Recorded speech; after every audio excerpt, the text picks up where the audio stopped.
Hello and good evening, Moogles out there on the internet. My name is TheSchwanz27 and I'm going to be hosting a 1v1 between Knuckly Kong and Shadow Sid using the Doom's Fury flag set for the upcoming Warring Triad event. So what is the Warring Triads event? Well, it is basically a team-based event where teams of 3 will compete against each other, where one member of each team will race against another member of a different team each week, and whichever team wins the most of that best of 3 in 1v1 sync races will determine who moves on. There is still time to sign up. Sign-ups will conclude this Sunday. It is January 14th, not January 13th, as it says here in this infographic.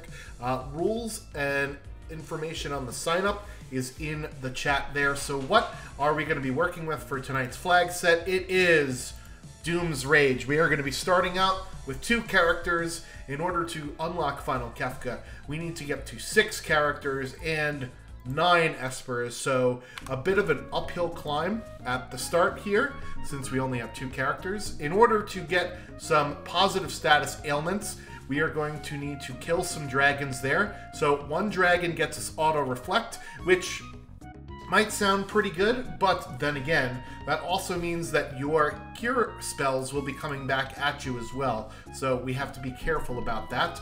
3 dragons is auto haste, 5 dragons is auto image, because that's what Doom's boss has on him, especially in the second phase. We are going to be doing less on the magical side tonight, so you get 4 MP per fight instead of 5 as the multiplier. Our equipability is increased slightly from 33% to 50%. Shops have been bumped up, rages have been bumped up, magic costs a little bit more, as well as the Magitech command and X magic are excluded from the list of commands that our characters can possibly have. We are also going to be missing some spells. We are going to be missing fire and bolt spells along with Merton and Ultima, and we get a minus 10 magic power and plus 20 vigor to start off our characters.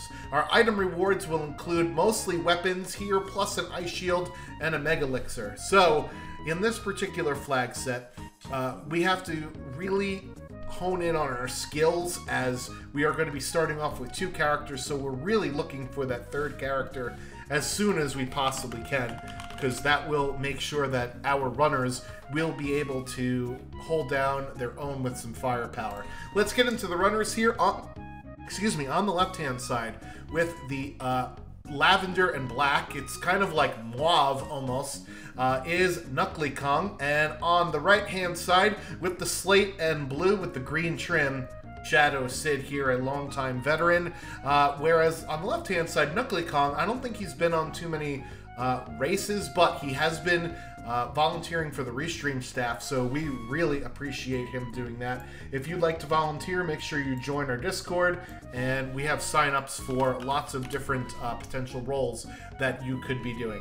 Kefka Tower skip in this particular seed, remember, because it's seed dependent, is you need to get to either 9 characters or 11 espers or 24 checks.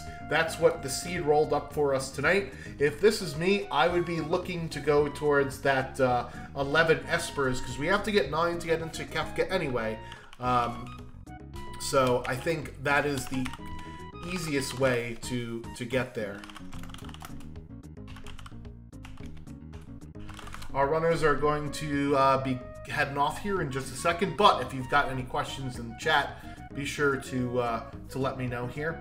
The scaling is actually based on the number of the number of checks that you've done times 2.5. So that's going to be slightly different than what we're used to. We're used to characters, espers, and dragons, as we are starting off here minus 10 magic power, plus 20 strength. It looks like we are starting off with, at very least, a realm and a Sabin here. We'll see what they have to offer us, as I didn't actually quite see it on either side there. That's my fault. So if chat, you could inform me, you could let me know. Additionally, our competitors are using the tunes option from Seedbot that you could actually roll in our Discord. It's one of the ways that you could use the music randomizer within Worlds Collide. So that's why you hear some different music than normal here. Normally for official races, we don't do this, but since it's a practice race, we're going to let our runners decide to go a little crazy here, as both runners are in the World of Balance. Narsh, start off, it's basically where the airship lands, or starts off when you have it. There's a flame shield in a chest, so the interesting thing about not being able to learn any fire spells is that flame shield will not teach you fire too, as we got some great pieces of armor there, some Genji armor and a Minerva in that shop. I didn't see Sid actually check to see which one of his characters could equip that Minerva.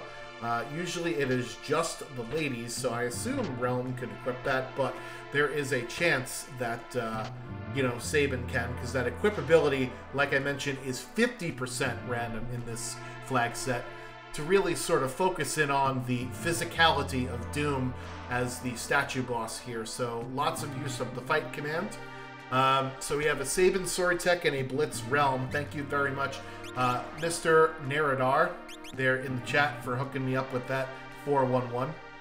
So interestingly enough, we have a Blitz on somebody who normally has very high magic power, but as I mentioned, minus 10 magic power off the rip with this flag set means that our magic casting will not be as powerful as it normally is here. Sword Tech, however, is going to be pretty good with that plus 20 vigor, and it being on Sabin, who normally has a high vigor anyway, will be really nice. We will have a chance to unlock all of the Sword Techs if we run into Cyan and do the Cyan stream. It looks like Shadow said checking the monster in a box here, and it is some Tonberries, some Pugs. So this is not a fight that you particularly want to do early on, although with Pummel and Dispatch unlocked right away, I think Sid can probably get through this without a problem, because remember, the scaling is at the number of checks times 2.5, and we haven't done any checks yet, so those Pugs are scaled all the way down to level 3. Meanwhile, Knuckly Kong finds basically an endgame build there with a Pearl Lance and Dragoon Boots back-to-back in those chests. Just needs to go and find a Dragon Horn from somewhere in the Returner's hideout here. Runners following one another in this initial sort of looting phase. So with Realm and Sabin, we have access to a couple of checks that offer some forced encounters before going to either your first boss or, in the case of Sabin's Imperial Camp, it's 4 forced encounters without a boss fight at all. So that is definitely one that I would be more leaning towards, is going there first in order to get some levels underneath me to fight the bad guys here. And it looks like Knuckly Kong is selling off a bunch of stuff, grabbing some Warp Stones. Those are extremely useful for getting in and out of checks fast. This is a speed run after all, and we would like to go as fast as we possibly can. So I do see the Pearl Lance with the Dragoon Boots as a build right now. We have Blitz and Sword Tech, as I mentioned. We will see if we find a experience egg somewhere, because that will allow us to put that on Realm so that she could potentially learn the Bum Rush Blitz at level 42. Next stop is World of Balance South Figaro. This is a pretty standard looting loop here from both of our runners. There are 10 easily accessible chests at Narsh. There are 9 in the Returner's hideout, and I think there's upwards of 20 here in World of Balance South Figaro. The outdoor chests can be looted again in the World of Ruin, whereas the indoor ones in the basement cannot. That's a one-time loot job there. So it looks like Knuckly Kong is going to head on downstairs. In addition to Imperial Camp, as I mentioned, we have Owser's Mansion, which is at least 2 forced fights before the boss. You can also take more grind fights. There are 4 pull-down chests, rather, and there is 1 grabby painting that you can go ahead and fight if you decide that you still haven't gotten enough levels there. We got a flame shield and a force shield, and one of the interesting things about starting with only 2 characters is normally in your looting loop, you're looking for what am I going to do during the game with these characters, what builds do they sort of have. And with only 2 characters, you can stop your looting, I feel anyway, a little bit earlier because you don't have to have 3 separate decent ideas as to what you're doing early on in the seed. You only need 2 builds versus 3. So it actually allows you to cut your looting down a little bit because at this point, Knuckly Kong has that flame shield as a break glass in case of emergency sort of thing right there if we need to chuck it at a boss. Because remember, he's not going to be learning Fire 2 off of it. Fire spells are disabled in this flag set. And he's got that Boots with Pearl Lance for Sabin there. He decides he's going to take the Moogle Charm off to get some levels underneath him. I like this idea. The scaling, as I mentioned, in this flag set, it starts off pretty easy because remember, it's the number of checks. And when we don't have any checks, is there some Thunder Rods for sale? Shadow Sid takes a look at them there. That's the only way we're going to be getting some Thunder damage besides a Thunder Shield. So he's going to write that down, keep it in the back of his mind there.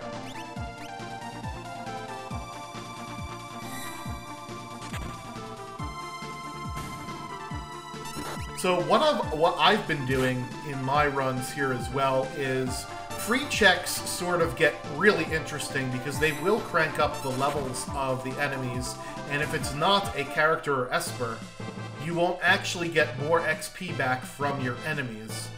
You will slightly because the higher the enemy's levels go, the more XP they give you, but the XP multiplier is actually based on your characters, Espers, and Dragons, and not the number of checks. So it leads to sort of this interesting conundrum where dead free checks really set you behind, unless it's a very, very powerful weapon. In the case of Doom's Rage, right? If I, let's say, got an Illumina here and one of my 2 users could use it, I would probably think about keeping that Illumina. But if I, let's say, instead got, I don't know, some fixed dice that nobody could use, then I might think about resetting from that free check. The only free check that we have with these 2 starting characters, though, is the Collapsing House in the World of Ruin. And even then, there are some monster boxes you can grab. As Shadow Sid grabs a different type of rod out of the chest, a fire rod. So again, that's one of the only ways we're going to get fire spells in this particular seed. We also will get them from the Flame Dance or Fire Dance that Realm can do with her Blitz once we get to, you know, level 16, 17, 18, one of those. Looks like Sid is going to go World of Balance to Zen here. We're going to see what the Zen Thief is selling, and it's 36,000 for an item, so that's going to be a dead check there. So might want to shy away. Does find some earrings though, which will bump up his Blitz user. Most Blitzes in this game are actually based on the magic power stat, and earrings will increase your magical damage output. And there's a Magus hat that Realm could wear. That's a nice pickup. +5 magic power to your stat, so that already cuts in half that -10 off the start. And there is some fixed dice in that shop there, and both of our characters can use them. So Sid has got to make a decision here. Do I sell a bunch of stuff to get that fixed dice, or am I good with what I have now? So this will be an interesting thing to see what Sid decides here.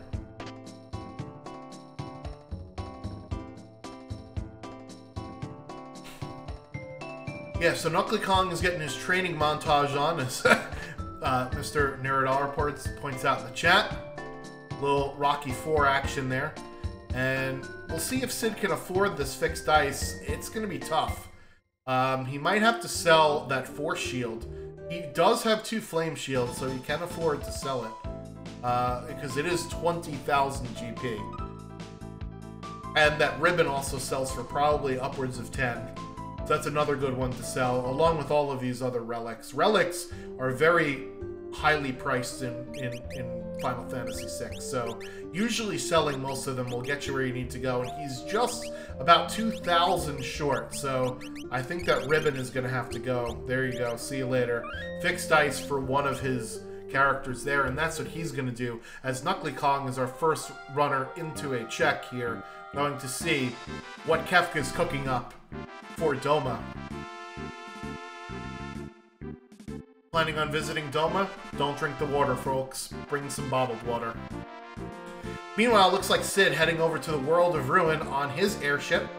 And he is not going to Zen right away, which is where the collapsing house is. Instead, he's going to loot and shop here at the World of Ruin South Figaro. As I mentioned, the outside treasure is lootable in both the worlds, so he's going to go pick up a few more things here. Meanwhile, Knuckly Kong decides that his builds are pretty good for now, especially with the levels. Once you get past level 6, you can do Aura Bolt, and that's usually pretty good. But Realm has been eating her Wheaties, folks, with the suplex of the dog. So suplex is one of those rare blitzes that's actually based on your strength or vigor stat, and not based on your magic power stat. And we got some soldier-on-soldier action here. So that means we are not getting a character at the Imperial camp. Ooh, this is an interesting fight. This would certainly reward a lot of experience if Knuckly Kong was able to take this down, but it looks like he's going to run instead. I don't blame him. You don't really want to wipe that early on in the seed. And without access to Fire Dance, which is the Mad Oscar weakness, I think that was going to be an uphill battle, or Evil Oscar. Well, let's see if Knuckly Kong decides to do it anyway. Gonna be suplexing the behemoth! Let's go!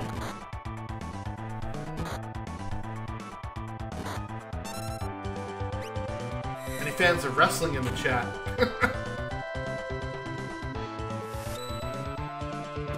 Yeah, I think Knuckly Kong should be leaning into the fact that even though we have minus 10 magic power, Realm still has a lot of magical prowess. Shadow Sid, following Knuckly Kong into the Imperial camp, decides to look at the monster in a box first, and it is a snail, it is Presenter. And we already have 2 of the 3 enemies down for Knuckly Kong, and that's going to be the 3rd one there. Sabin coming down for a huge play, and you see lots of XP gained on that particular fight. So that's a nice one to get through. He's got one more, and then we'll see what the reward here from this particular check is.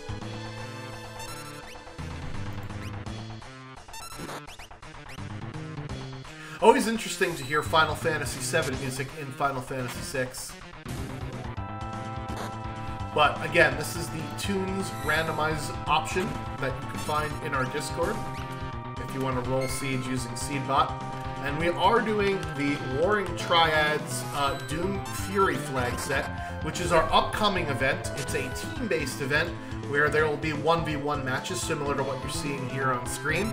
And each team will have 3 members, and it's basically a best of 3 team v team for the week. Each runner of each team will race against one runner of the other team.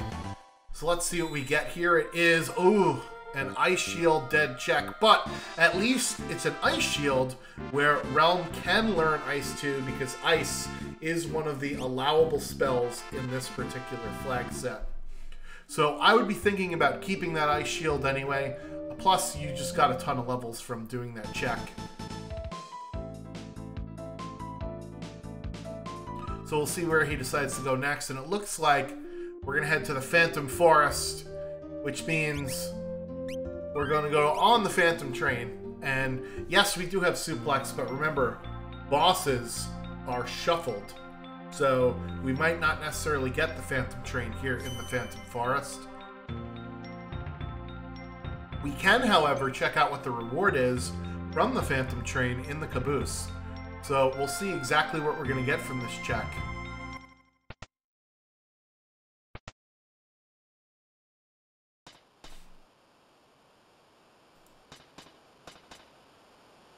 And Ghost says it's Phoenix. So Phoenix is a pretty good Esper to summon. Basically gives you a life 1.5, and a strength +1 bonus on that Phoenix Esper going right into Sabin. He's going to munch on that all game, and he's going to be pretty swole by the end of it, especially with his build that he's got already with the Pearl Lance here. The second ghost on the Phantom Train there is actually a shop in both the first and second carts. So not that ghost going up there, but that other ghost, the second one there, that is kind of blocking Knuckly at the moment. Get out of the way, dude. So in case you're looking for some wares, that is one place that you could find it. Once you beat the Phantom Train, check, you can go into the Phantom Forest and you'll find the ghost walking around on the screen in between the healing pond and the actual check itself. You'll notice that the enemies are going down pretty easily here to start off, and that's because the enemies did not get a buff in terms of levels like the bosses did. So the boss levels went up by 3 and the dragon levels went up by 6 at the very beginning, but regular enemies are still going to be at level 3 right now because Knuckly Kong has only done 1 check. And the scaling is the number of checks times 2.5, and 3 is the minimum. So that's why these enemies are falling over pretty easily.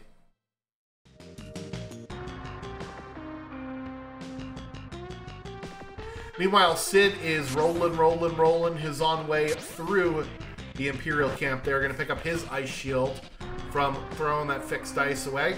And we'll see if he decides to go TLC chasing waterfalls at Narren Falls, or if he's going to follow Knuckly Kong into the Phantom Train here. There is a monster in a box on the Phantom Train, so if Shadow Sid is thinking, hey, I want to get an offering potentially for my fixed ice user, this is one place that he can go. And there is some treasure here on the Phantom Train. There are, I believe, 6 different treasures that you can get, all told. There's 3 in the same room with the monster in a box. There's a hidden treasure chest in that room that Knuckly Kong just passed, and there's a hidden treasure chest in the caboose by the conductor room, which is where Shadow Sid just was if you go in through that other door. Picks up an enhancer though, which is really nice. That'll give +7 magic power to anybody who has that, so don't know if anybody can equip it just yet, but that's a nice pickup to have anyway.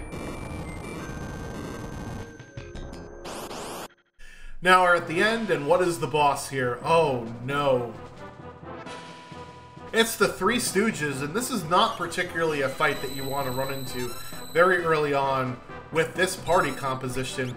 Non-targetable offense. However, we did find out a juicy piece of information, because Curly just did the Pearl Wind spell, which heals for the same amount of HP that you have. And we saw, I think it was like 1950 or something like that, was the amount that was healed. So we know that Curly has about 2,000 HP. So 1.5k heal. Okay, thank you very much, Mr. Narrator, for correcting me there. I'm going to say your name differently every single time I shout you out, by the way. Just, I know one of them will stick. So that means that Curly gets dispatched with a lucky Pearl proc from that Pearl Lance there. We do not really have a lot of elemental resistance other than that Force Shield, and we do have an Ice and Flame Shield, which will help for the other 2 Stooges, but not necessarily for Mo there. Knuckly Kong is targeting Mo instead of Larry, because believe it or not, if Larry is left by himself, sometimes he will run away from this fight and you can just win that way. So this is a really smart, good heads-up play from Knuckly Kong with his order of operations here, going after the Stooge that can heal everybody first, then leaving the Stooge that might run away for last, and of course, it wouldn't be a Phantom Train check without a suplex. So very nicely done there. Really taking advantage of all of the different blitzes in the toolkit, and that is the Three Stooges dead. So that was a much easier fight than I thought it was going to be, because their health wasn't all that high. So that's an Esper for Knuckly Kong there for completing the Phantom Train, and I think Sid also picked it up, so we're gonna give him his Esper count there.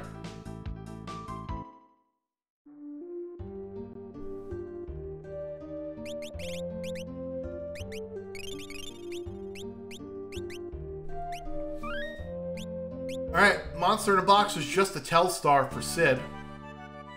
And we're at Esper Mountain. We can see what runs onto the field here. And that is another soldier, so this is not going to be a character here either.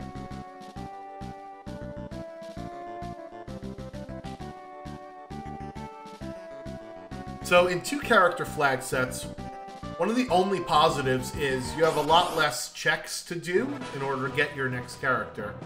The bad thing is you only have 2 characters for however many boss fights until you get to that inevitable first one.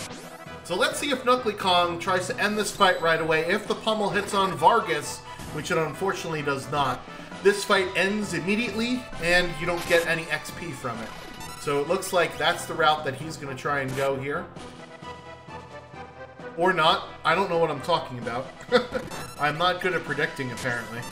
Meanwhile, Sid just eviscerates 2 Stooges with a couple of dice rolls right there. That's the power of the fixed dice. It is extremely powerful early to mid-game.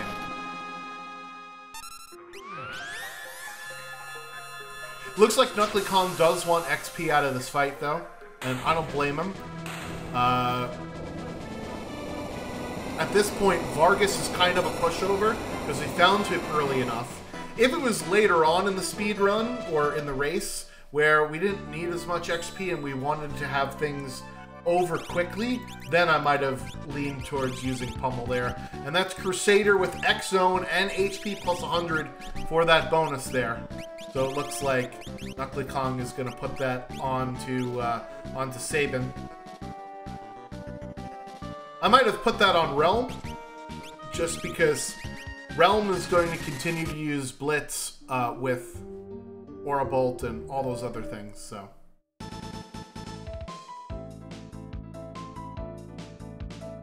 Yeah, excellent point made by Mr. Neradar in the chat. Pearlwind actually cannot be reflected since it's a lore and not a spell cast. So if we eventually find somebody with lore, even though we do have a auto-reflect reward for killing one dragon, the Pearlwind spell can't actually get reflected. So that's a really good way to cure yourself, as we got 2 new checks going on here. It's the Chad over on Shadow Sid's side from the waterfall, and Knuckly Kong is going to check out what is in the collapsing house. Knows that you can speak to the innkeeper right there, and you can get a heal immediately right away. Good heads-up knowledge there from Knuckly Kong as well. 690 GP for a Mega Elixir. Well, at the very least, we could sell that back for a lot more than we just bought it for. That is going to mean that Knuckly Kong's enemies are going to be increased by 2.5 levels, but I think that's certainly worth it for a Mega Elixir. That's one of the things that you want to have in the final Kefka fight to counter his Fallen One spell. So I think that's a pretty good trade. Not for nothing, we could always sell it if we need to as well. Looks like he's not going to go after the monster in the boxes here. I stand corrected. And it's Gigantos, so this is a really nice one to find. Unfortunately, doesn't have access to X-Zone yet. But Shadow Sid, with the Pearl Lance jumping from Sabin, is able to take out Chatternook pretty easily. The bosses in this flag set will go down kind of without a fight early on, because they the levels are actually less because of the checks times 2.5 versus the characters Esper's Dragons times 2.5, but they get much harder as the seed progresses on. That Stray there at the bottom of Barren Falls for Shadow Sid, that is his second Esper. Stop, Mute, Life 2. Great spells on that one as well. Question in the chat, Eric Suka saying, am I hearing the Final Fantasy VII boss theme? Yes, you are. We have the music randomizer for this particular race turned on. Our runners agreed to run with random tunes. So we have the Final Fantasy VII regular battle theme, I believe, and now we have the boss theme. So it's pretty interesting that we had a couple of Final Fantasy VII music that has come in here. So if you head on over to our Discord, you you could use our seed bot, which is a bot that will allow you to roll different seeds. And one of the options you could do is you could add a music randomizer. The music randomizer is based on a different tool from a different Final Fantasy VI ROM hack called Beyond Chaos. So if you're familiar with that ROM hack, then you'll know the music randomizer for it. But you can get access to it via the seed bot. We are working on an integration with the website. Soldier outside of Collapsing House, meanwhile, for Knuckly Kong. So this means this is an Esper or an item, and unfortunately it's a Pearl Lance item. So that's 2 dead checks in World of Ruin to Zen, Megalixir and Pearl Lance. So his enemies just went up by 5 levels, and he's no closer to unlocking Kefka, unfortunately.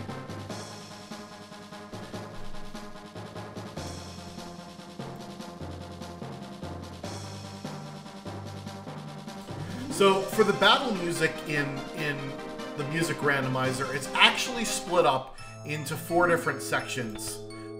There's the mobs from the World of Balance prior to Kefka at Narsh. Then there's the mobs in the World of Balance after Kefka at Narsh. And then there are the mobs in the World of Ruin, I believe. And then there's another set of enemies that use the normal enemy music, but they're like mini bosses. So think things like Leader and Marshall and some of the monster in a boxes. So there's actually 4 different potential songs for fighting, you know, sort of those forced encounters there. We may see them if our runners opt to go into Owser's Mansion, because there's at least 2 forced encounters in there. And if we run across, like, Leader or Marshall or Piranhas, let's say, they will have a different sort of music than some of the other ones that we've seen. A lot of this information about what the songs can possibly be, you could ask me in the Discord, and I can give you sort of a list of the different music swaps that are available to you there. Alright, so Knuckly Kong here, heading into Jador. So this is most certainly an Owser's Mansion play from him. Maybe check the auction house to see if there's any Espers in there. Sid gonna be happy that he checked this monster in a box. It is Gigantos, the single highest XP per level enemy in the game. So you love to see Gigantos when you can. Especially if you could one-shot it, or I thought that was going to be a one-shot, because that was a very high dice roll.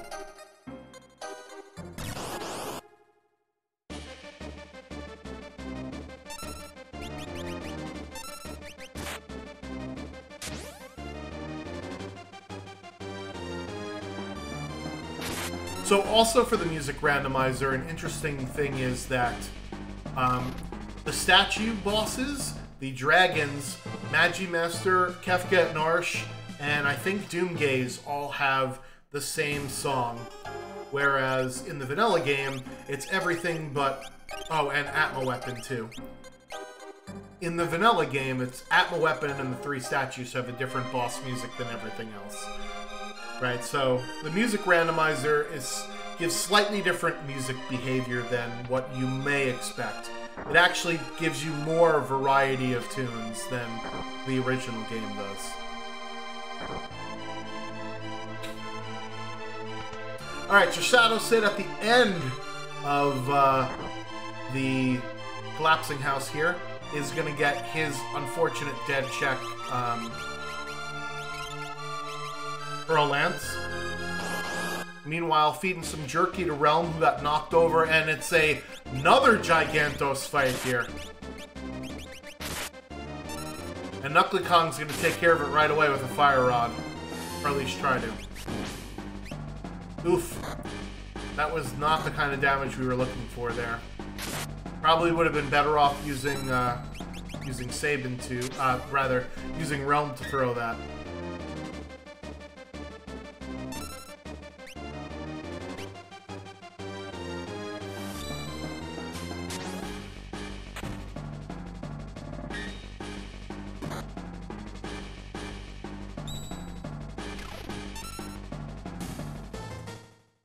Nicely done. Another chunk of XP going towards Knuckly Kong's way. And we'll see if Bowser's Mansion is the answer for where our third character is here.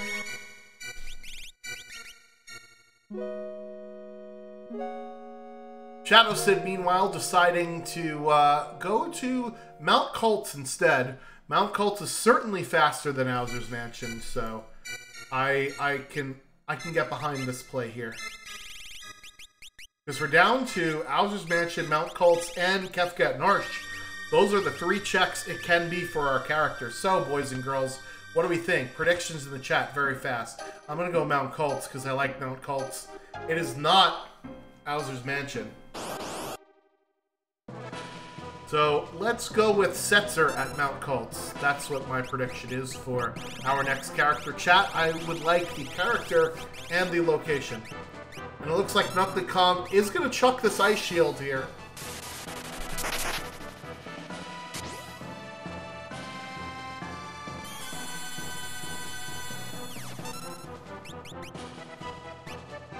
Guardian is a big chunk of HP in Worlds Collide, but can be pretty powerful.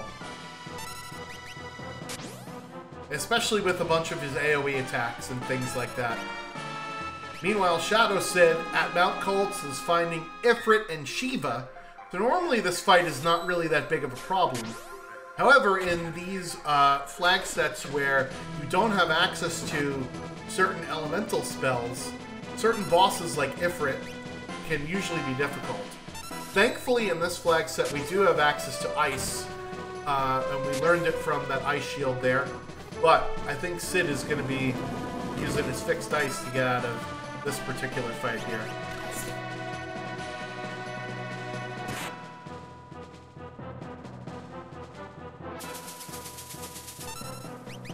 Nice game knowledge here from Knuckly Kong, knowing that Guardian can either drop a ribbon or a elixir, I believe, is the other steal that Guardian has. They're 2 pretty good things. And it looks like it was Mount Colts, but it was not Setzer. It is our Moogle friend Mog at Mount Colts for our third character. Mog with natural jump. Doesn't get much better than that, so suddenly that Pearl Lance that we got from that dead check is actually going to be pretty good. And we do see Mog is able to use both the Rage Ring, which gives +5 strength, and the Hyper Wrist, which gives plus 25% increase in strength. So that's really nice to see on Mog. Meanwhile, it's a dead check at Bowser's Mansion, but it's an Illumina. We'll see if either one of our characters can use it. And it looks like Sabin is allowed to rock that Illumina. So it looks like that's what he's going to be doing for the rest of the seed for Knuckly Kong.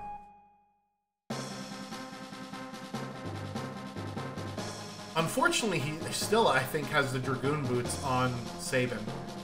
And jumping with an Illumina is not ideal. You'll actually do less damage with an Illumina by jumping with it than you would if you just swung. And the reason why is the Illumina has a critical hit every single time if you have MP. Auction is about to start. Message for Sid. That means there are no Espers in the auction house either. So, Zen Thief and Auction House coming up empty this seed. So, back to the Illumina and jumping. So, since the Illumina always will do double damage anytime you use the fight command, it makes more sense, whereas the jump will only add 1.5 times damage to your attack. So, it makes sense to never jump with the Illumina. Even jumping with a Dragon Horn with an Illumina is still not really that advisable, because you can't target where the Dragon Horn goes after you're done, and a jump essentially takes 2 fight turns. So if you were doing jump, you would do 1.5 damage at the very minimum, 2 turns, so that's 3 times damage overall, and at the maximum, 4 turns, so that's 6 times damage overall. Whereas with 2 turns with fight, you would get 4 times the damage every single time. I know, that's a lot of math, guys. I'm real sorry about that. I should have a telestrator up on the screen to put together all my math equations, but trust me, don't use jump with Illumina. And it looks like Knuckly Kong is going to head to Barren Falls, which we do know is an Esper. It's Starlit, but it is not going to be his third character, unfortunately. He's going to have to go to Mount Colts for that one. We also don't know if there's a character at Kefka Narsh. We will probably see it from Shadow Sid when he does his Mog check. So Mog opens up for us Lone Wolf and the Moogle defense. And when you're up at Lone Wolf, you might as well do Kefka Narsh while you're at it. Unfortunately, Realm not going to get the benefit of that giant XP boon from the Gigantos there. And it looks like Knuckly Kong is going to start chucking shields at Chatternock, which I don't think is a bad idea. Flame shields are great because they will absorb fire and nullify ice incoming damage, but in this flag set, we can't learn any fire spells, right? So it's less useful, the flame shield anyway, in this flag set than in other flag sets.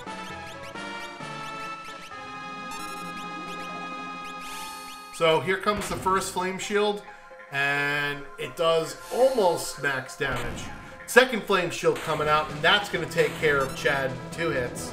Much cleaner fight than Shadow Sid, although Knuckly Kong has 0 elemental shields now, because he used the ice shield that he found on Guardian, and the 2 flame shields that he found now on Chatternock. We'll see if that comes back to bite him later on in the seed. But remember, folks, you can't take the shields with you, so you might as well.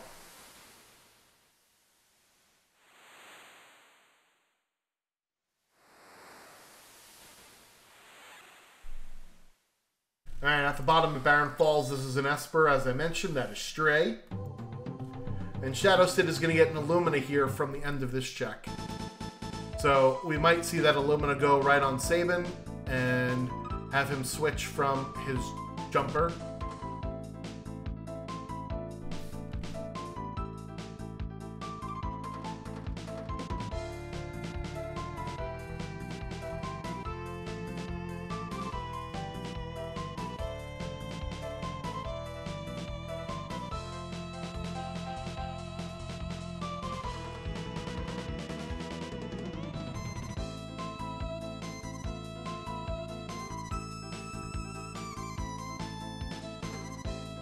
I think Knuckly Kong here is looking for Mount Colts. It's next to Duncan's cabin, so if you're looking at the world map, it's that little dot next to above South Figaro, essentially.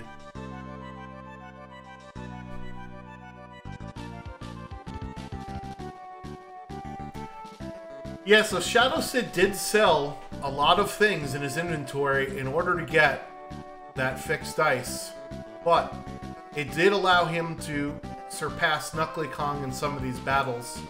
However, Knuckly Kong has been pretty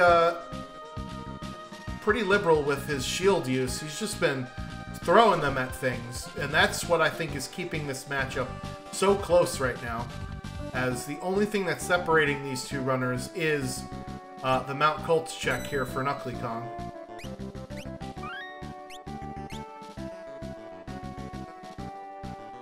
Because as soon as he gets his Mog, Knuckly Kong is out of places to go other than Kefka at Narsh, right? So both of our runners are going to converge in Narsh. Shadow Sid slightly ahead of Knuckly Kong. I think he's also probably a little bit ahead in levels as well. I think I saw around 26 or so for Shadow Sid. Wasn't exactly sure what Knuckly Kong's levels were.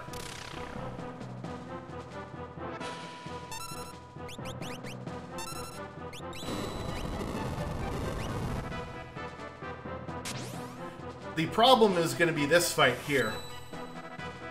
Remember, Shadow Sid had the fixed dice to easily take care of Ifrit, whereas Realm does not really have an easy way to take care of Ifrit, and Ifrit will nullify everything that is not ice damage. Shadow Sid saying hi to Lone Wolf here, remembering to trigger Lone Wolf before heading up to the top of Narsh. You're not a true Worlds Collide runner if you haven't forgotten about triggering Lone Wolf before.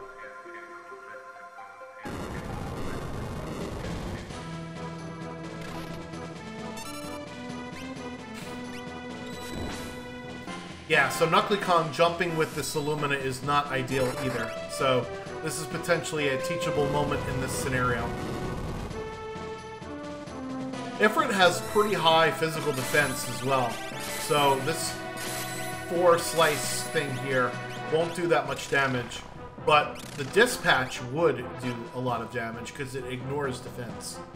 Now we got Shiva out on the playing field, so this is a Shiva sighting. Realm can potentially use Fire Dance to knock down Shiva. And that was an imp there at Kefka at Norsh, so our character has to be here in Mog's checks, and that is Locke at the top of Lone Wolf. So I'm suspecting that Shadow Sid is going to pick up Locke here, and that is someone else that could use that Illumina. Ooh, an Aura Lance is what Lone Wolf was hanging on to, so potentially if Shadow Sid wants to upgrade one of his jumping builds, then he could certainly go into the Moogle mines in the World of Ruin. That is a throw lock as well. Oh, wow. Throw, one of the best abilities in the game. I don't know if we found shurikens or anything to take advantage of that right now. So we'll have to maybe do some shopping for Shadow Sid here.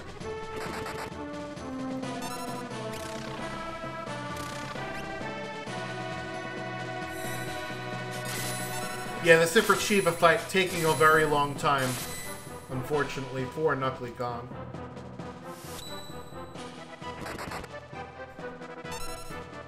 One of the good things about Throw in this flag set is it also allows you to get that elemental damage that you cannot learn. So Fire Skeins and Bolt Edges are another way of dealing fire and bolt elemental damage that you wouldn't be able to do from spells. And it is Ultros 2, so this should hopefully be one that goes down pretty easily for Shadow Sid.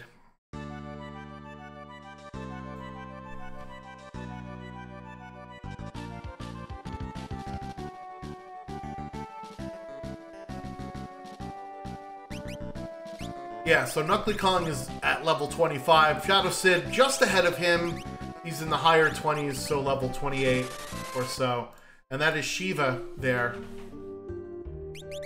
for Shadow Sid. And we get teleported down to Arvis's house now. And Locke is going to go ahead and throw some things at some people. It looks like he might put Locke on Illumina duty for the time being and swap over Sabin to be Dragoon Boots again.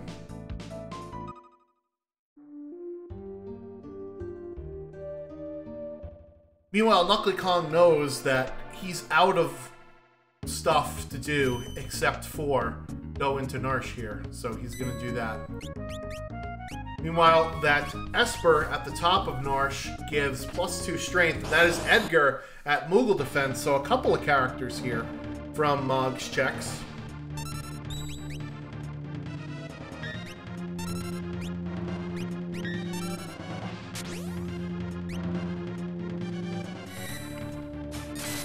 So now Sid has a lot more possibilities here for moving forward. He can go through Locke's checks, which include South Figaro Cave or Phoenix Cave for his 6th character, or he could choose one of Edgar's checks, the Throne or the World of Ruin Edgar loop, going down to the Ancient Castle after getting the thieves to help him out with the basement check.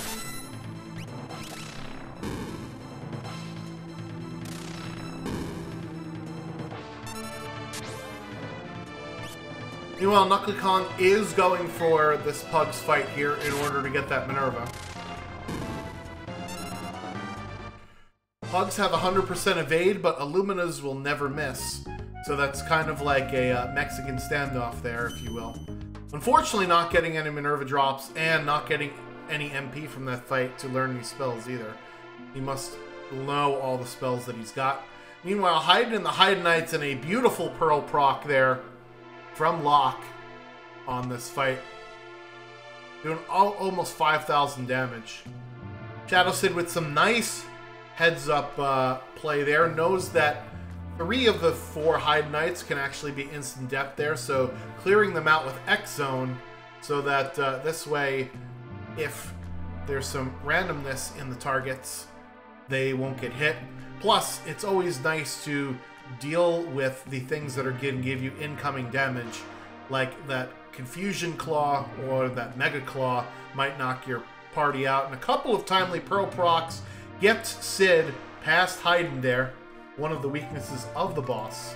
That's nice to see. Which also means that he's got his 5th character with Edgar, so let's go mark that for him. And now Sid's got a choice to make. What does he do with his party?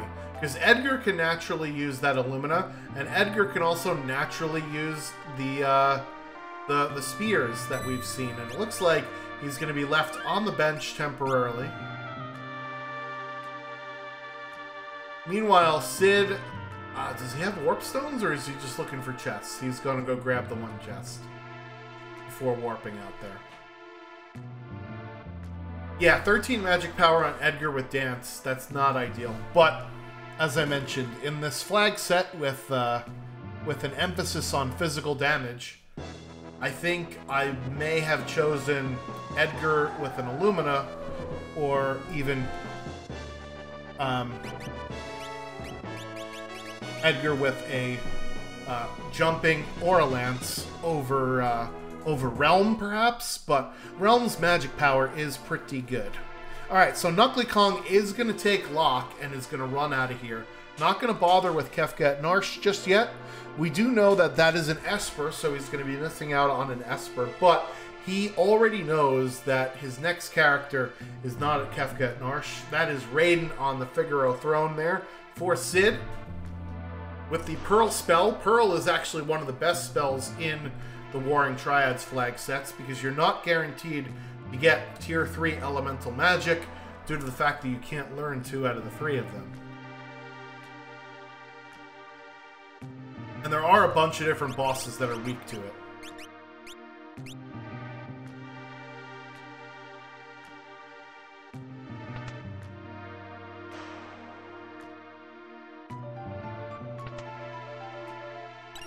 Another set of fixed dice in a chest there from Shadow Sid. And there are 2 different elemental schemes in the shop there that he may want to pick up on for Locke. Or not.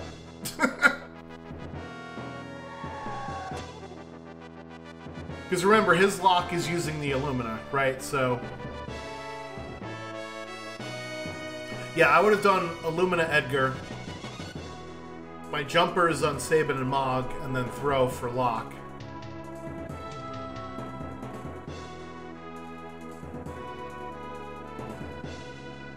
However, if you can't get stuff to throw, then swinging an Illumina is certainly a good idea.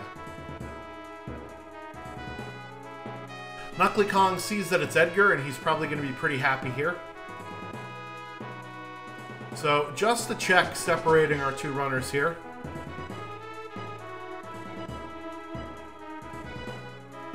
And it looks like South Figaro Cave World of Balance is the first stop for Shadow Sid. This is one of Locke's checks. And he's going to have a much easier fight than Knuckly Kong has.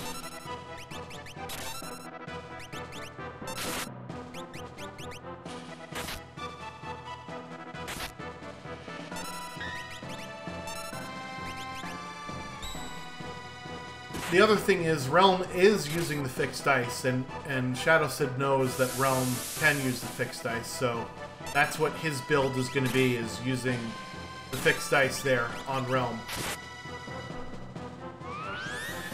Which is smart, because it's doing a lot of damage for him.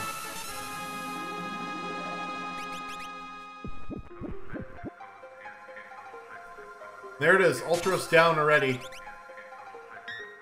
And let's see what the reward is here. Ooh. Just a Mega Elixir, which we already bought off of the Tizen Thief for pretty cheap. Unfortunately, that is a dead check for Shadow Sid, who is up to 13 checks as opposed to Knuckly Kong, who is going to be done with his 10th check here at Moogle Defense.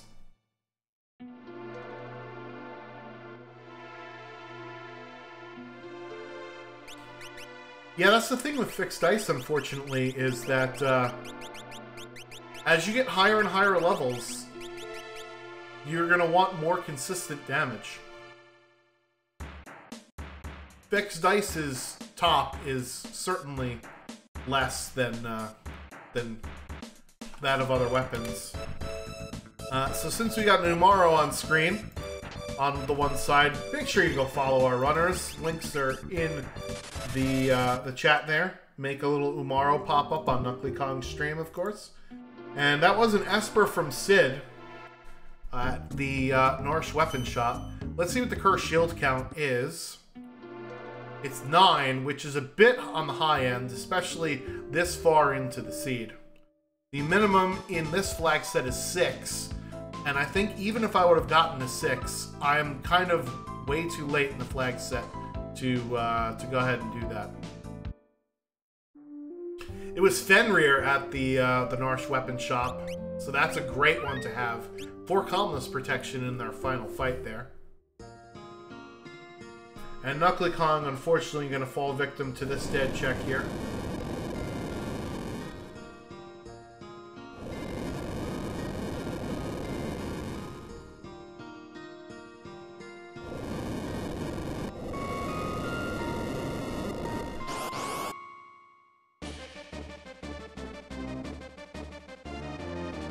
Alright, so Shadow Sid going to hop down into the Phoenix Cave here.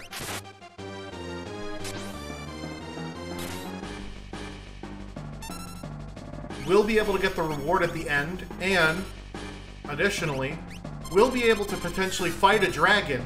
And if he fights one dragon, like we mentioned here from the flag set, he will get that auto reflect status for his team. So we'll see if Shadow Sid decides to do that.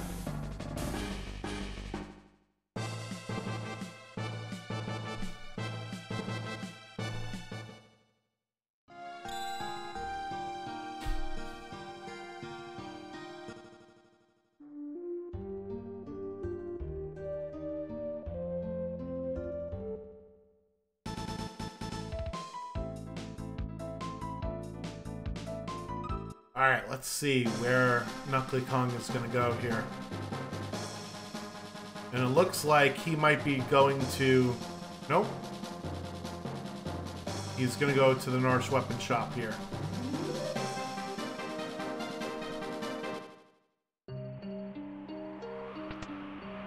I was going to say, it kind of looks like he's going to... whatchamacallit? To do the Edgar loop. Then he hung a Louie on me. Alright, gonna pick up his Fenrir from the weapon shop here.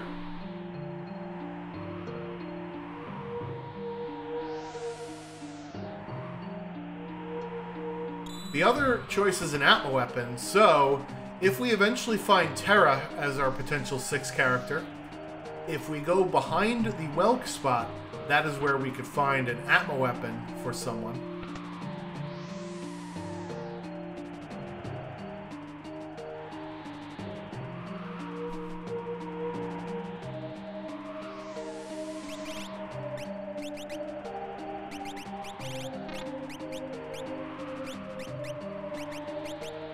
So Knuckly Kong did not sell the ribbon like Shadow Sid did earlier in the seed, so it looks like Knuckly is going to try and uncurse that shield. He has a bit of a longer way to go than Shadow Sid does. So this is a little bit understandable here for him. Although I don't think he's going to get 9 fights before the end of the game.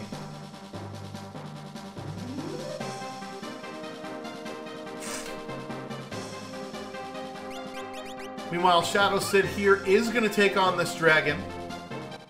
The dragons are shuffled amongst themselves. And remember, they do count as checks.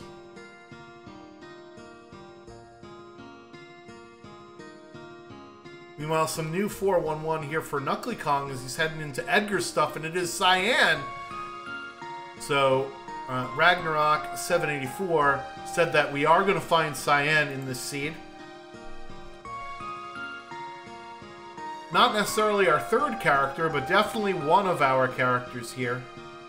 And all of a sudden, Knuckly Kong might be back in this thing if cyan is the way forward in this seed.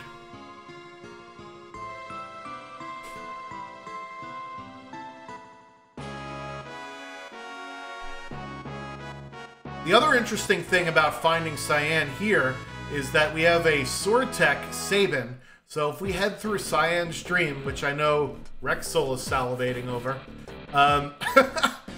we can unlock all of the Sword Techs here. So this is an especially good pickup.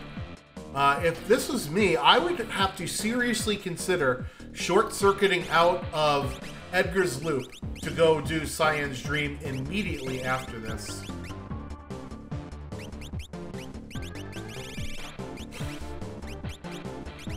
Dragon is down for Shadow Sid. Unfortunately, Locke not able to reap the rewards there.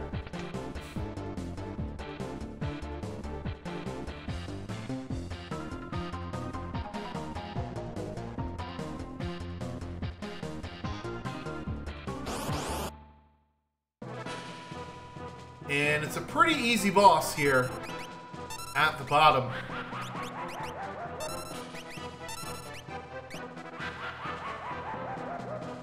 Of Figaro Castle.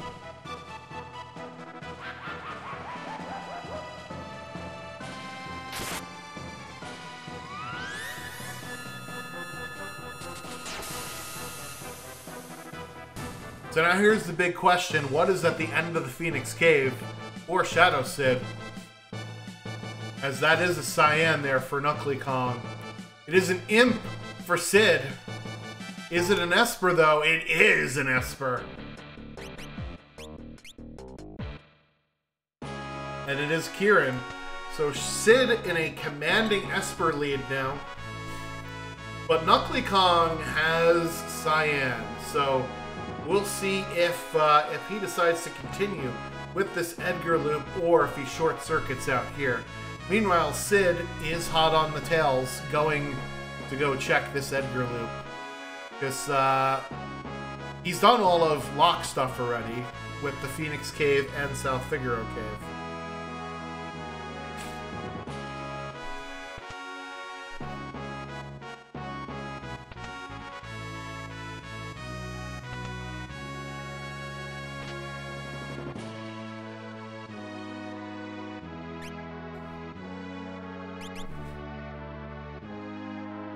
Sorry about that little sneezing nasal action there. Gotta love having cats, but being allergic to them. And there, Knuckly Kong finds his set of fixed dice.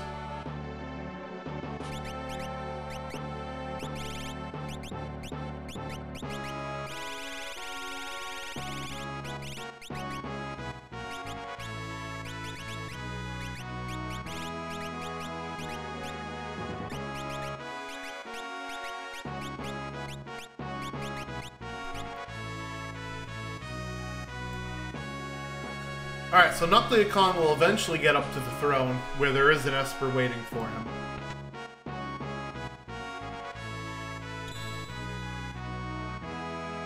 So that puts him at 5. Meanwhile, Sid is going to get his cyan, and let's see what Knuckly Kong does. Is he going to continue on this loop, or is he going to short circuit out? It looks like he is going to head down to the Ancient Castle here, not wanting to miss it. The Ancient Castle is one of those conundrums where if you don't do it now at the end of, or rather, if you don't do it when you're in this spot, you are never going to come back to it because it's so far out of the way. Much like Kefka's shoes, the airship does not like sand, so you have to park way outside and walk all the way over to the castle.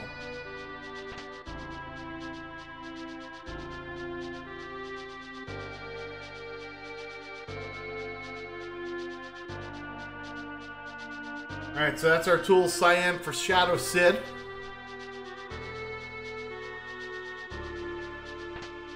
This is not a tune that I'm familiar with, if anybody in the chat knows this one.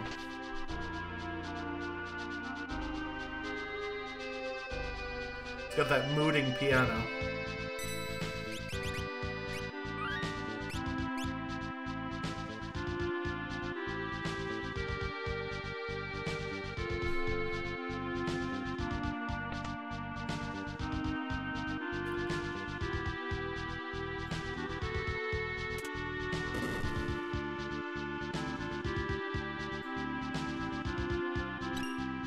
Meanwhile, let's see what is down in the ancient castle here. And it looks like Sid is also going to be joining Knuckly Kong down in the ancient castle. The Skulldurgan is what we're fighting here.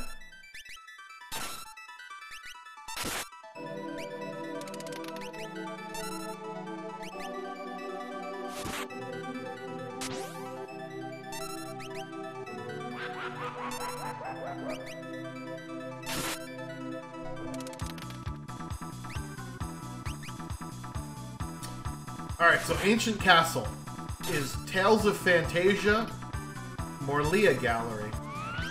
So that's the song there. Interesting one. So as part of the ROM zip that you get when you do the music randomizer, it also gives you a list of all the songs that it's substituted. And the Ancient Castle and Serpent Trench in the vanilla game of Final Fantasy VI share the same song, but with the music randomizer, they don't. They can be different ones. And it looks like Shadow is down in the Ancient Castle, so that's character number 7 there for Knuckly Kong. And it looks like Sid will also be picking up Shadow. We'll see if Sid decides to take this dragon, because if you remember, the first dragon gives you auto-reflect, the third will give you auto-haste, so you don't get anything for the second dragon, just the third.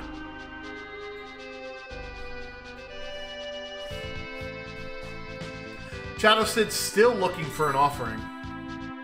And there are 2 Monster in a Box chests down here. This is the vanilla Katana Soul spot, and it's Master Pug in this case. And then the other one is just to the right of where Knuckly Kong just was in that other room.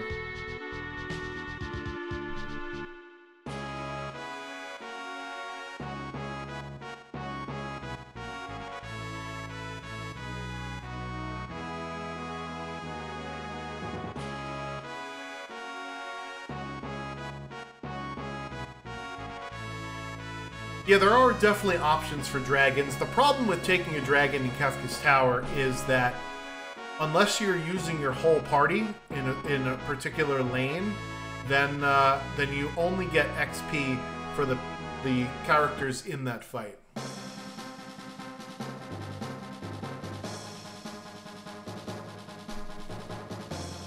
Yeah, so in Worlds Collide, there is a setting that determines the escapability of battles, and every normal encounter in our most flag sets is 100% runnable, whereas the bosses are 0% runnable, which means you have to fight them. You could obviously change that number, and you could create a seed where you aren't able to run away from fights. But in Worlds Collide, you can run away from most of the fights. And there's an Old Man Strago here at Gal Manor. So remember, the Kefka Tower skip is 9 characters, or 11 espers, or 24 checks. So Knuckly Kong, picking up his 8th character, is now on the precipice of potentially getting Kefka Tower skip, depending upon, you know, if he could find another character here. Buying up a bunch of sleeping bags. You probably only need, you know, 15 at the most in any given seed. So 40 is a bit overkill, but hey, if you use them after every check, then you certainly will need a few. So the question is now, where does Knuckly Kong go? Because he does have no more free checks to go check out. And remember, he does have access to Cyan's Dream, where we can unlock all of the sword techs. So for me, that's where I would be sprinting to immediately next.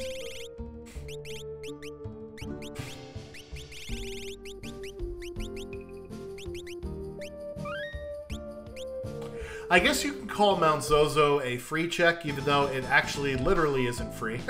It costs $1,000 to open the door. Now here's an interesting play. Knuckly Kong is going to head up to the floating continent in order to get 2 guaranteed pieces of progression. So the first and third check of the floating continent guaranteed to be character or Esper here.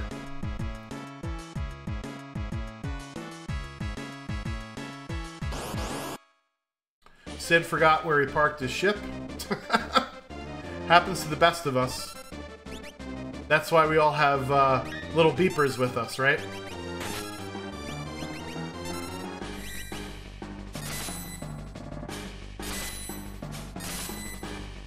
Alright, so where's Sid going?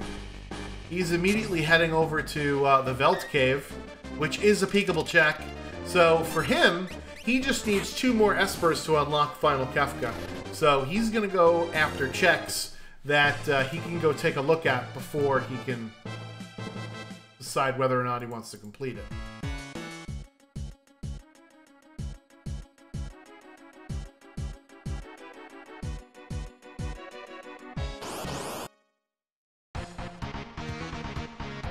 So this is the second of 3 forced encounters here for Knuckly Kong, and as I mentioned, the music is sort of different for all of these fights because the music randomizer separates the battles out into, you know, before Kefka at Narsh, after Kefka at Narsh, World of Ruin, and mini-bosses.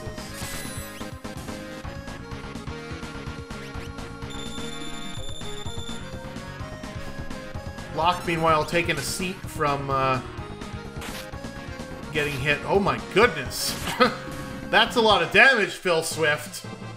Those little mammoths. I think it's because Knuckly Kong has his characters in the front row, which you don't need to do. Almost ever.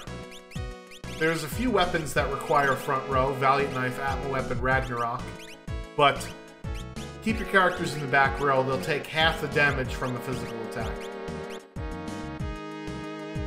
Meanwhile, that Setzer there on the Velt Cave.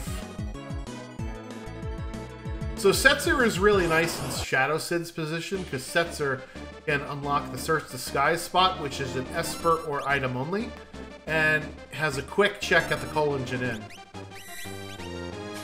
As well as a peekable check with Daryl's Tomb, which we know that Sid is offering hunting. So Daryl's Tomb has a monster in a box where he could potentially get that offering.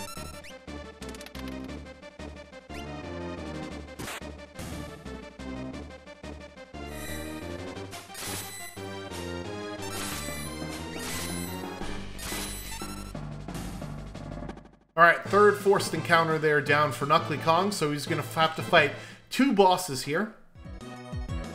He will get a story heal in between the first and second boss, but he's going to probably want to heal some of his other characters, and unfortunately, can't use any of those 50 sleeping bags that he bought, because there isn't a save point anywhere nearby. Meanwhile, Sid takes care of number 128 at the Velt Cave for his Setzer.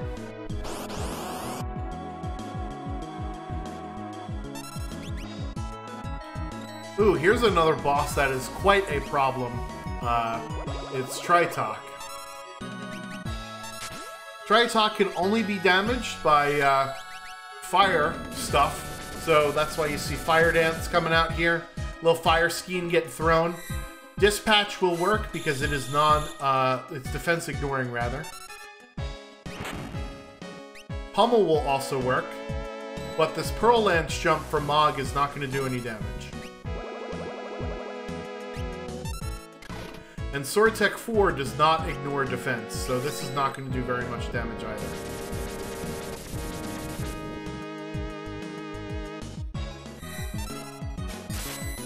Number 24 here for Shadow Sid. Doing the Search the Skies, as I mentioned. Ooh, that's rough. That's really rough. You best be frozen to Realm. Essentially the only character that can hurt Tritok at this moment on a consistent basis.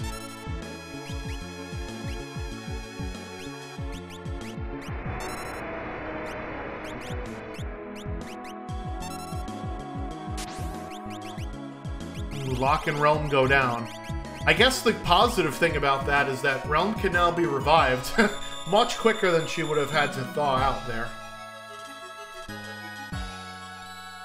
Sid, meanwhile, unfortunately getting just an item there from the Doomgaze spot. And it is yet another Mega Elixir. Don't need any more of those. Thanks, game.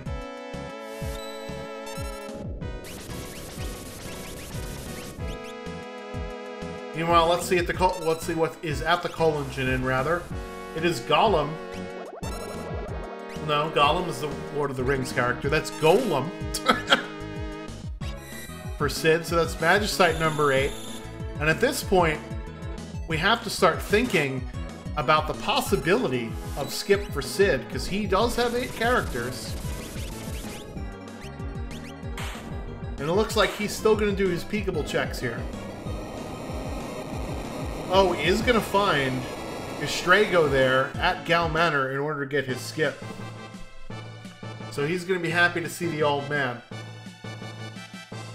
So that's Kefka Tower skip for Shadow Sid. Knuckly Kong getting through that Tritalk fight. And oh boy, you guys in the chat wanted it. The Dabbing Yeti.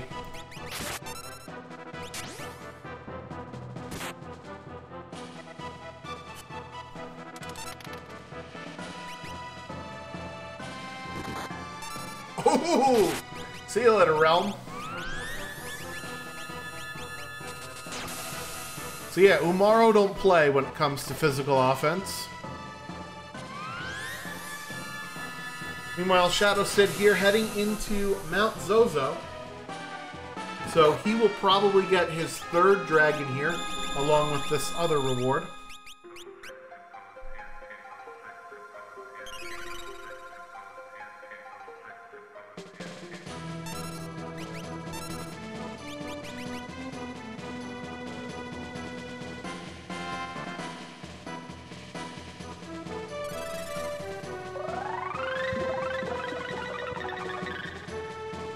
So Knuckly Kong using Life 2 to pick up some of his characters here. Because Life 2 gives you full HP when you come back to life, as opposed to the 1 Phoenix down that he now has. Which will just give you 1/8 HP when you come back up.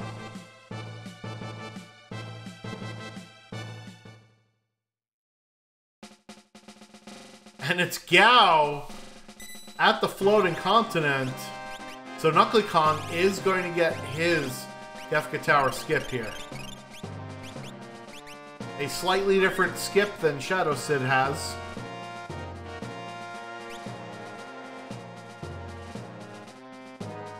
He just has to find 4 more Espers now.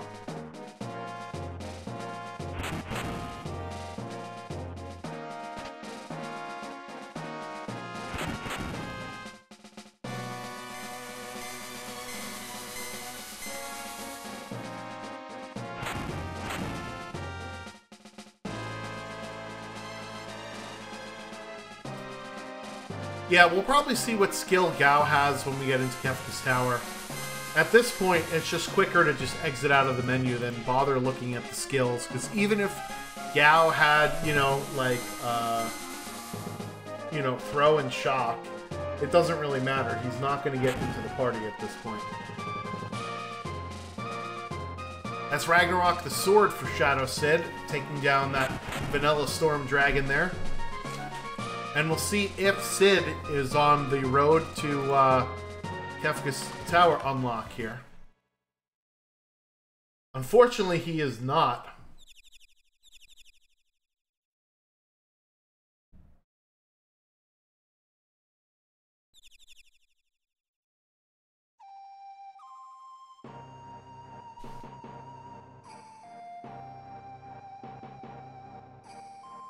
As this is just an item.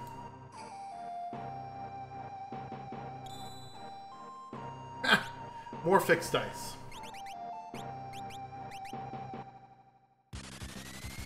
Meanwhile, we're Sopus and the Piranhas for Knuckly Kong here.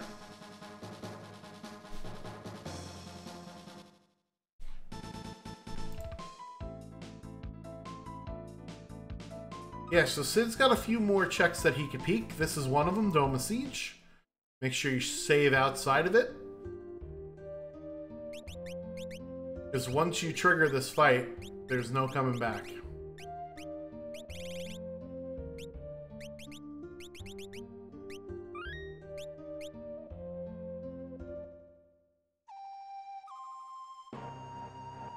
Alright, let's see. What is Doma Siege? It's not a character, because that would have been a different character coming out of the castle there. So this has potential to be the 9th Esper, but Magimaster is the opponent here. Thankfully, he's got a ton of fixed dice to throw at Magimaster. Meanwhile, that's Torado for Knuckly Kong there at the second half of the floating continent. And it looks like we're going to have a fixed dice off here for Magimaster.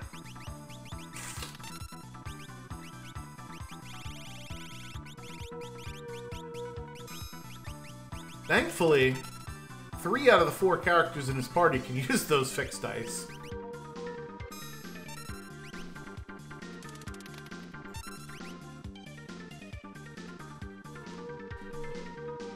Talk about a gambling boss here. And Locke is just going to chuck things at Magimaster. So Magimaster has incredible physical defense, but Throw ignores physical defense. That's one way around that.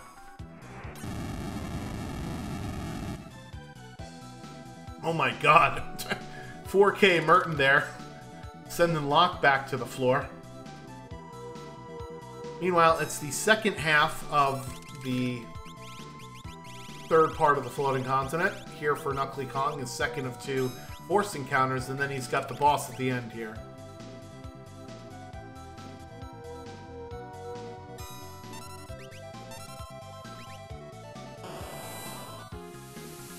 Alright, so we got a Paladin shield for Knuckly Kong there as he uncurses the shield.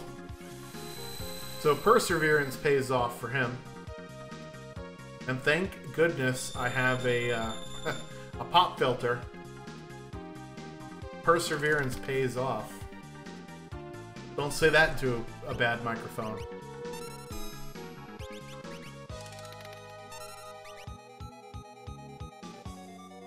So this Magimaster, by the way, since Shadow Sid is at 25 checks, is a maximum level 50 boss.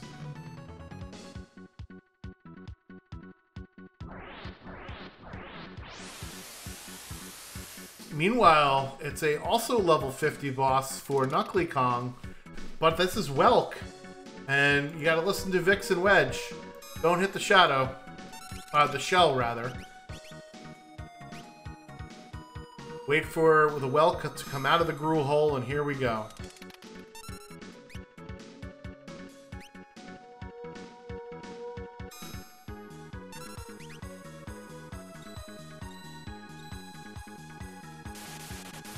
I really hope this doesn't kill the boss.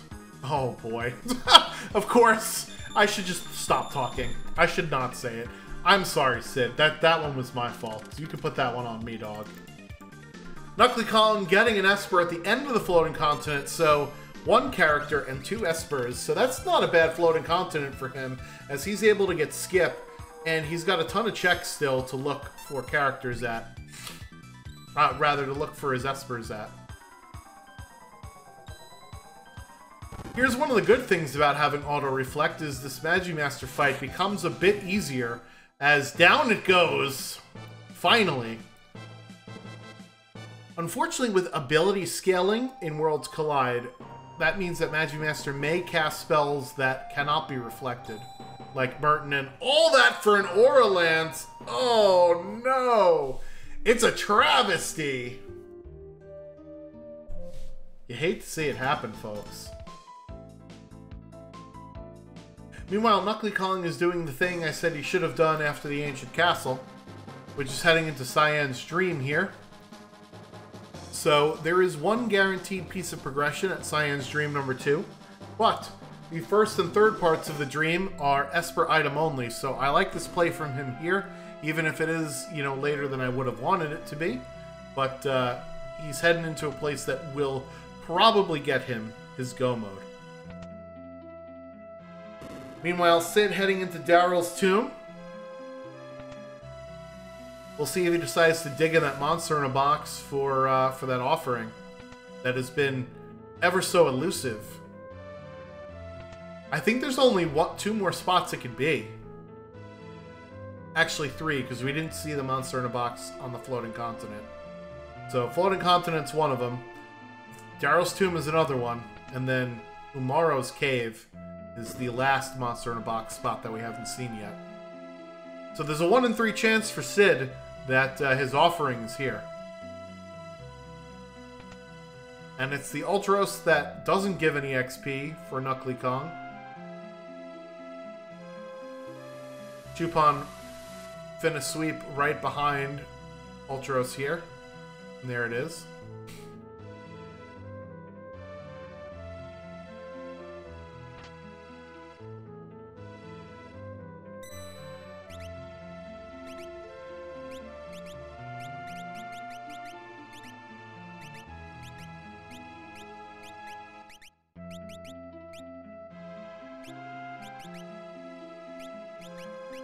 So now the bosses are going to be much more difficult than they were earlier on in the seed. You saw it from Magimaster. Even that Ultros Chupon fight took a little bit there for Knuckly Kong. But he does get the 8th Magicite, and all of a sudden, we're all tied up here, folks, in terms of progression. However, Shadow Sid has found what he's looking for. That's like a U2 song, isn't it? Katana Soul here in Daryl's tomb. And he does have Muddle. So let's see if Katana Soul is going to use the Slayer Edge on himself here. Meanwhile, that was a jumping go-go here at the second part of Cyan's dream. So Knuckly Kong about to get 10 characters here. As Sid finally gets his offering for that fixed ice. I don't really think you need it now with the offensive firepower that you have. But at least it's an option because fixed ice, as I mentioned, is defense ignoring damage. And there it is, the 9th Esper for Sid, just beyond this boss fight.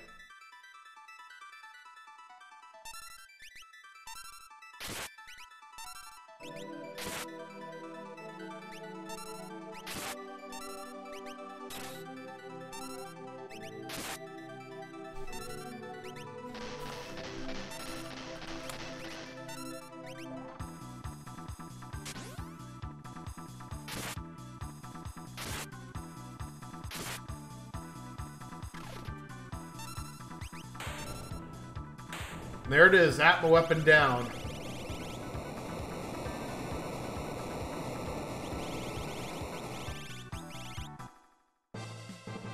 So that'll be Shadow Sid's go mode here.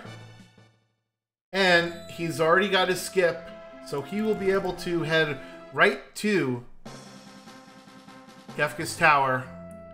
And here's another interesting thing about the Warring Triads flag set. We've seen Magimaster, but we haven't seen any of the statue bosses. And that's because the statue bosses are shuffled amongst their vanilla locations. And speaking of things in vanilla locations, this is Rexol here at Cyan's Dream number 2.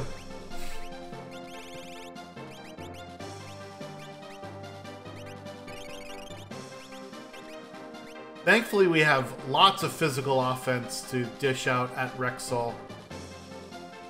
So this fight should not be a problem. There you go.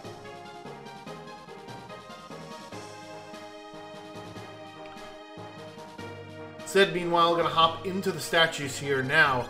Party composition is extremely important because these bosses are going to be level 50, and they are the statue bosses. So they will be insanely difficult for Shadow Sid here.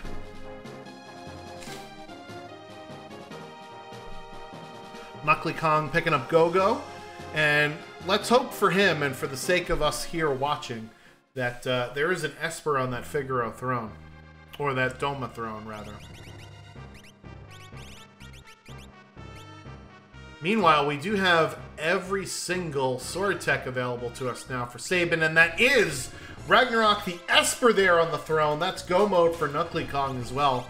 And folks, it's been an hour and 25 minutes of posturing, but we're essentially at the same point for both of our runners here. And the other boss that we have to fight besides our statues is the man, the myth, the legend himself. Although, a bit of a pushover this time around. Not going to be so easy when we get up to the top.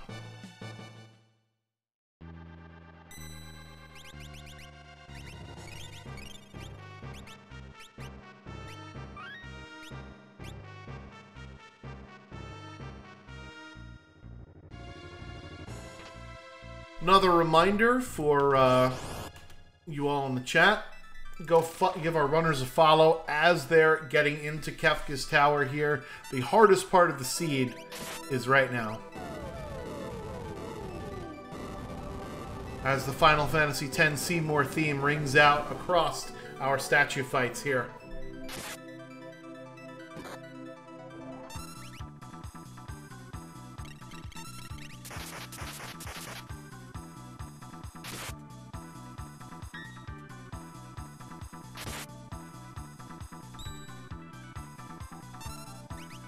Knuckly Kong setting up his group as Doom is into the second phase of his namesake for this flag set here.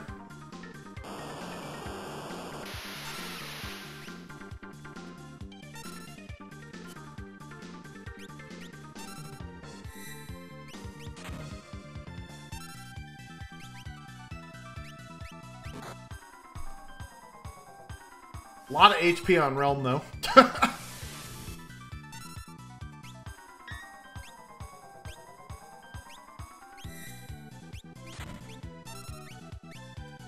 Alright, so Sid decided to take the middle path first, which I agree with, because the middle path will allow you to get to the save point from a much easier boss.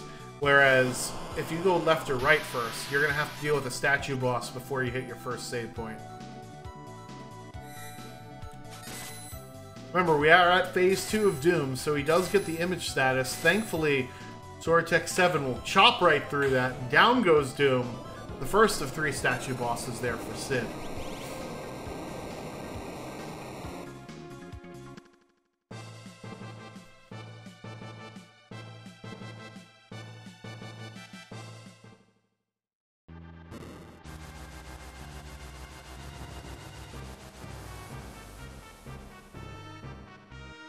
Meanwhile, Knuckly Kong, it's his turn at Kefka here.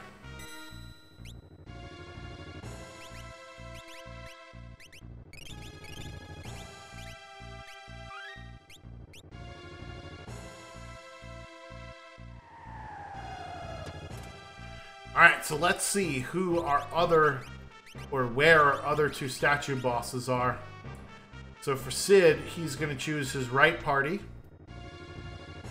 We'll see if this is a Vanilla Goddess, or if this is Poltergeist. And it is the Spicy Chicken on the right-hand side. So we've got full statue shuffle here in this seed.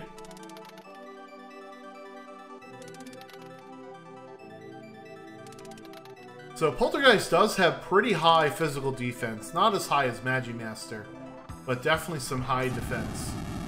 Again, the fixed dice ignores defense, so Sid is just going to crank out this damage here, and thankfully can absorb fire with one of those flame shields, which is what Spicy Chicken likes to dish out at us. So these counterattacks are not going to be a problem here. Meanwhile, Knuckly Kong taking on Doom with his Sabin using an Illumina. So that Illumina will bypass the image status that Doom gets on Phase 2, because Illumina always hits. And he's using Jump, it looks like, with Edgar. For the time being, anyway. which also will skirt around that image status.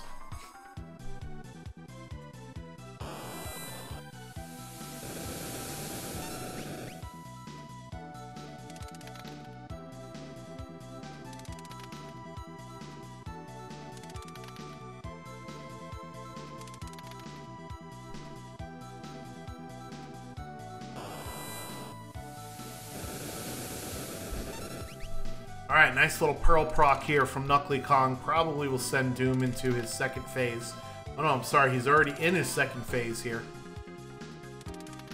Hopefully he takes care of Doom very soon, because the Demon Rage is going to do a heck of a lot of damage. Oh, the quad 9s!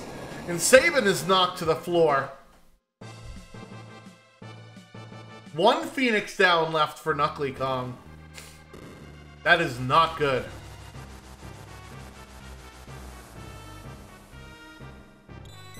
Oh no. It's a disaster here for Knuckly Kong, as this Chocobot probably is not going to get the job done, and Shadow is going to get knocked to the floor here. Nice block there on that counterattack, but the Demon Rage is up next.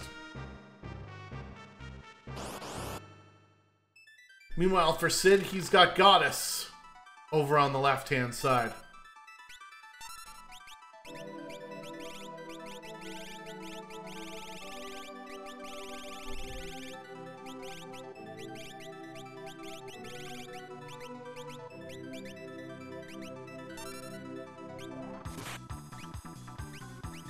Uh-oh. Triple bar. But thankfully, he gets Fenrir and not something more dangerous or useless.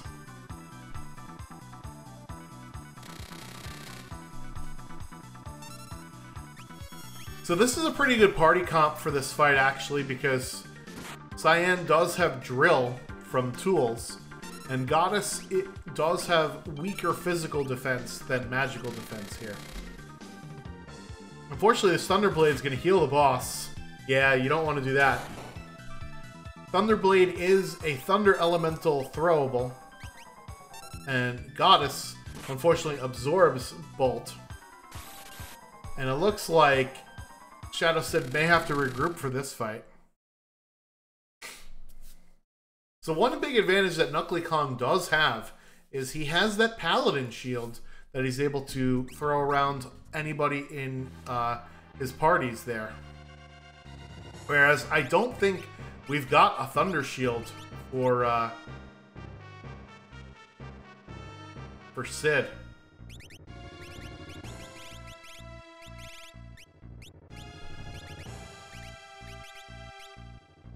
So Sid going with Ragnarok Offering here.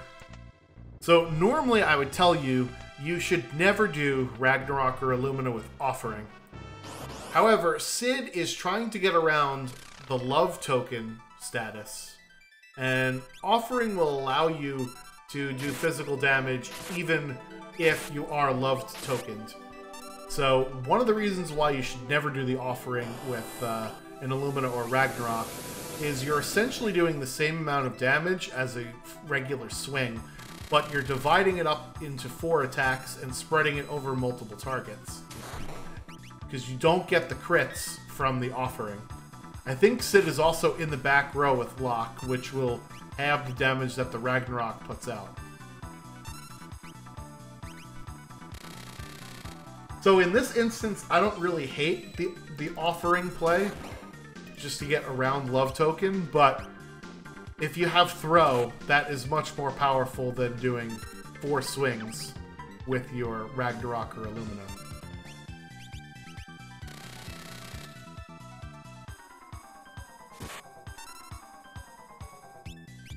So here comes Overcast. So Sid has to make sure he finishes this fight very quickly, it seems. 19-second Overcast. Otherwise, his entire team will turn into zombies, just like Cyan is now. And there you see the power of the Auto Reflect in this flag set. Knuckly Kong with the Auto Reflect. Poltergeist decided to cast Stop, but since he's got Reflect on, it actually stopped the boss itself instead.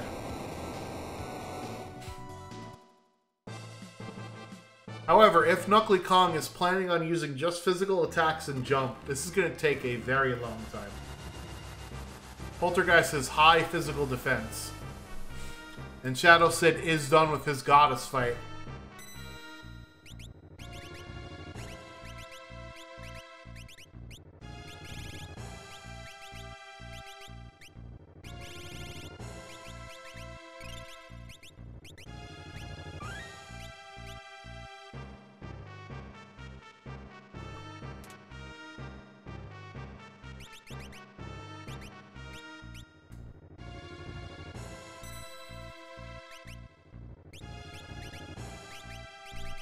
Knuckly Kong heads up, looking through his menu, and sees that he has stop, so making use of that on the boss, since Poltergeist is weak to stop.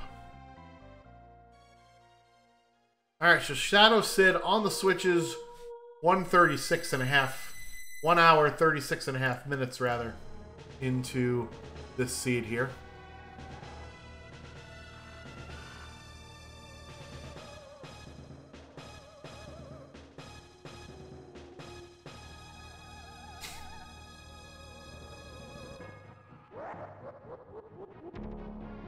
Out comes Merton, and Mog is in a world of hurt here, as Knuckly Kong is just chucking anything that he could find at Poltergeist.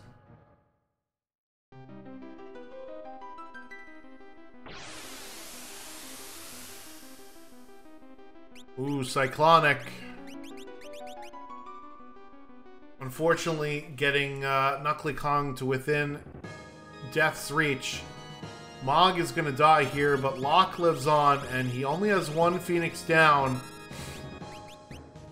Deciding to use it here on this fight. Oh no! Out comes the Ultima from Poltergeist! Oh, 4 HP for Locke! Oh my gosh. The clench. Meanwhile, Sid on to tier 1 here. Trying to get off his X zone. Unfortunately, not having very much luck with it right yet. There we go. That long arm is susceptible to instant death. And now we want to kill off that head so we don't accidentally get our death counter of Quake.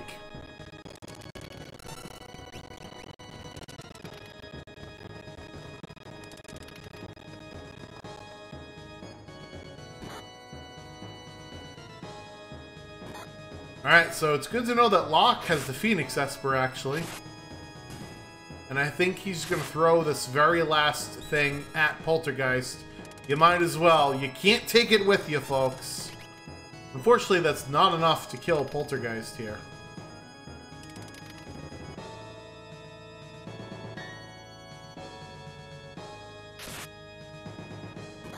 Just the long fist is left, and that's Shadow Sid moving on to tier 2 here.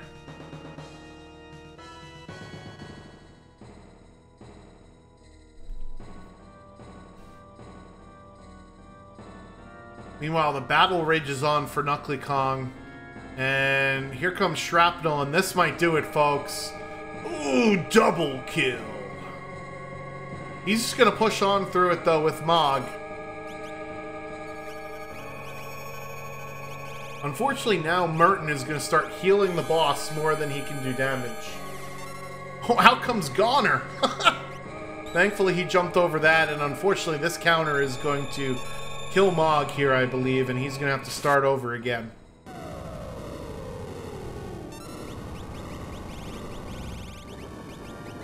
Yeah, these statue bosses at level 50 are no joke. C-Dude asking, why are all the colors, or why are all the characters on palette 0? So, as part of the Warring Triad flag sets, we have indicated the palettes for the different flags that are being run. So right now we are doing Doom's Rage, and Doom is kind of like a dark blue gray sort of character. So that's why all of our characters on screen are the sort of dark blue gray palette 0 palettes that we've got going on here. So for Poltergeist, obviously it's a more of a red palette, and for the Goddess flag set, it's more of a yellow and orange type palette. So I think that's palette 3, because that's the same one that Kefka uses, and Poltergeist is either 1 or 2. That's the one that either Terra or Drago uses. I think 2 is Terra, and 1 is someone else, I believe. I don't remember which is which, but that's sort of why we have the different palettes set up here the way they are, as they were. Alright, so Knuckly Kong is going to try his luck with Goddess over here, shuffled into the Doom statue spot, before trying to fight Poltergeist again. So we'll see how he gets on. And with Gogo deciding to bring out the sword tech, because remember, we did go through Cyan's Dream, so we have access to all of the sword techs. That's a pretty good idea there for Gogo's usage.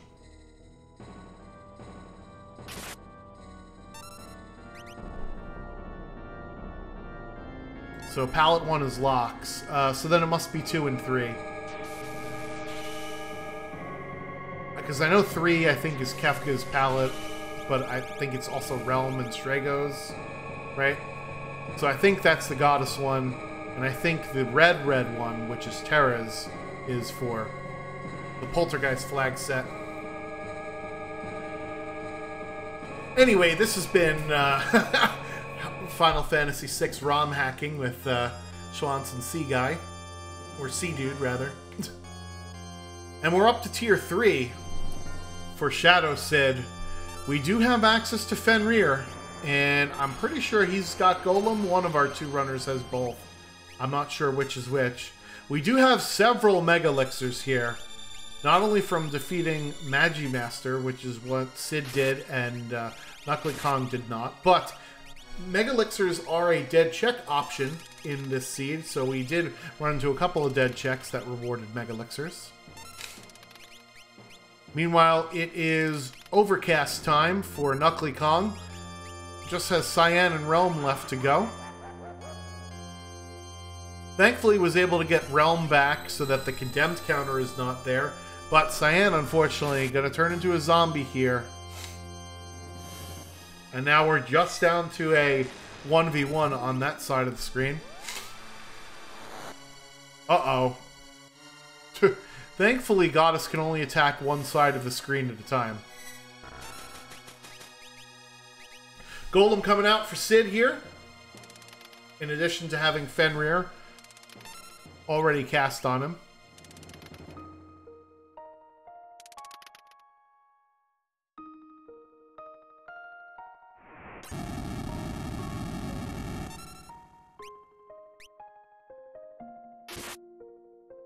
Uh-oh, here comes El Nino, and Realm does take care of business there to survive that.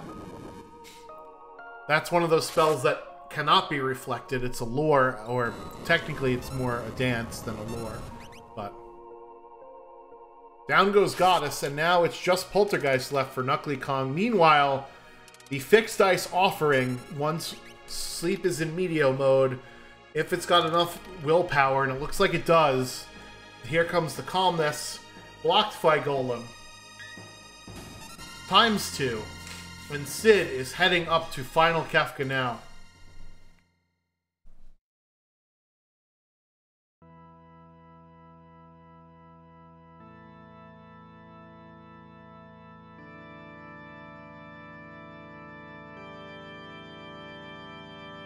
So Final Kefka is probably not going to pose a challenge with Realm with almost 9,000 HP and the firepower that he has on his team. But Kefka going to Kefka, so there's always a chance.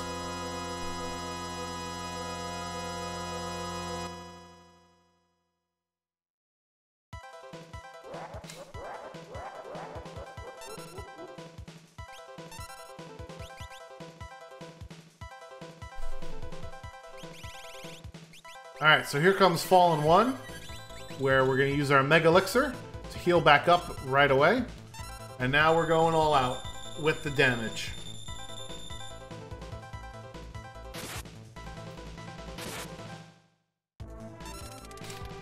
Out comes the fixed dice. Now would be time to throw those shields. Remember, Knuckly Kong had to use them earlier on in the race to get it past a couple of bosses. Sid still has all of his shields, and they are perfect to use when Kefka is charging up for Goner. Another Pearl proc coming out here. Normally I'd say he should be careful of Ultima, but with these high HP totals, it's not a big deal. Hyperdrive coming out for that counter. And here comes some more fixed dice. And looking at that roll with the quad 9s, I think it's going to be a wrap here. Crack! Pow! 146.08 is your time for Shadow Sid. GG's in chat for him. He is your winner in tonight's race. Very nicely done. Go tell him in his own chat. Congratulations as well. That's a link to his chat there.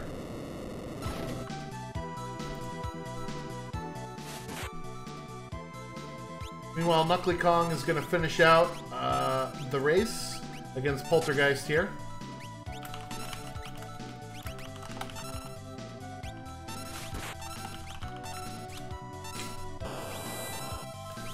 Having a bit more good luck this time around here. Taking a bunch of stuff off of some other characters to just throw at Poltergeist here. And we're joined in the booth by Shadow Sid, tonight's winner of the race. GG, congratulations on your win. Thanks, GG's. Yeah, so Knuckly Kong finally getting past Poltergeist, so this is a bit of a struggle there in the tower, right, when you have bosses that are that high of levels. So tell me a little bit about your strategy with these Warring Triads flag sets. What are you looking to do with them? Well, it depends on the flag set. This one obviously like leans heavy on the physical, and boy did the game throw fixed dice at you. So I was kind of checking all the monster boxes looking for that offering. Yeah.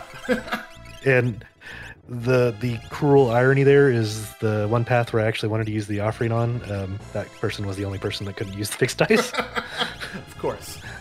Like, oh yeah, of course, yeah, thanks game. Yeah. I got like 7 of these fixed dice.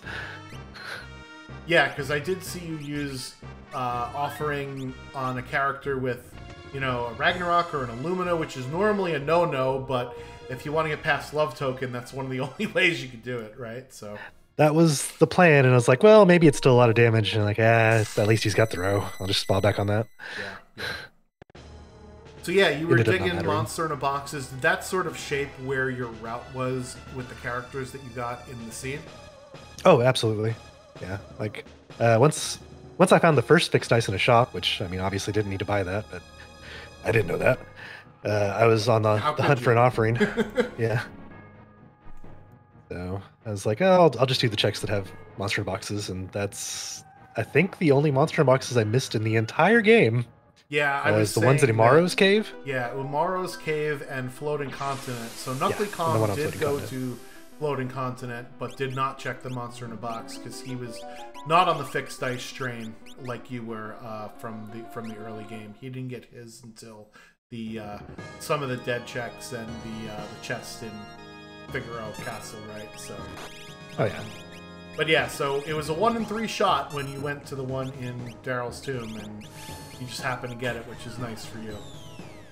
Yeah, that was fortunate because that was again my goddess strategy. Is like, well, I want an offering either way. I've got all these fixed dice. The offering's gonna be pretty nice, so let's give it the old college try on picking one up.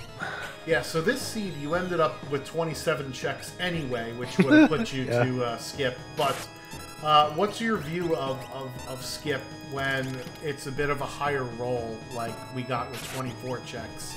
Would you have gone to search for, you know, the extra characters and/or espers had you not gotten to the check threshold anyway? Depends on how close I would be. Because, for instance, on this one, I unlocked the skip before I unlocked the Kefka's Tower. Right. And so, I mean, obviously.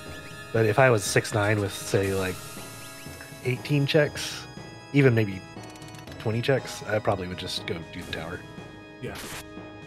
and not do the skip. But if it was, within like 3, it's fair enough to just hop in the one side and get the 2 freebies and maybe do like one of the easy checks that I have left.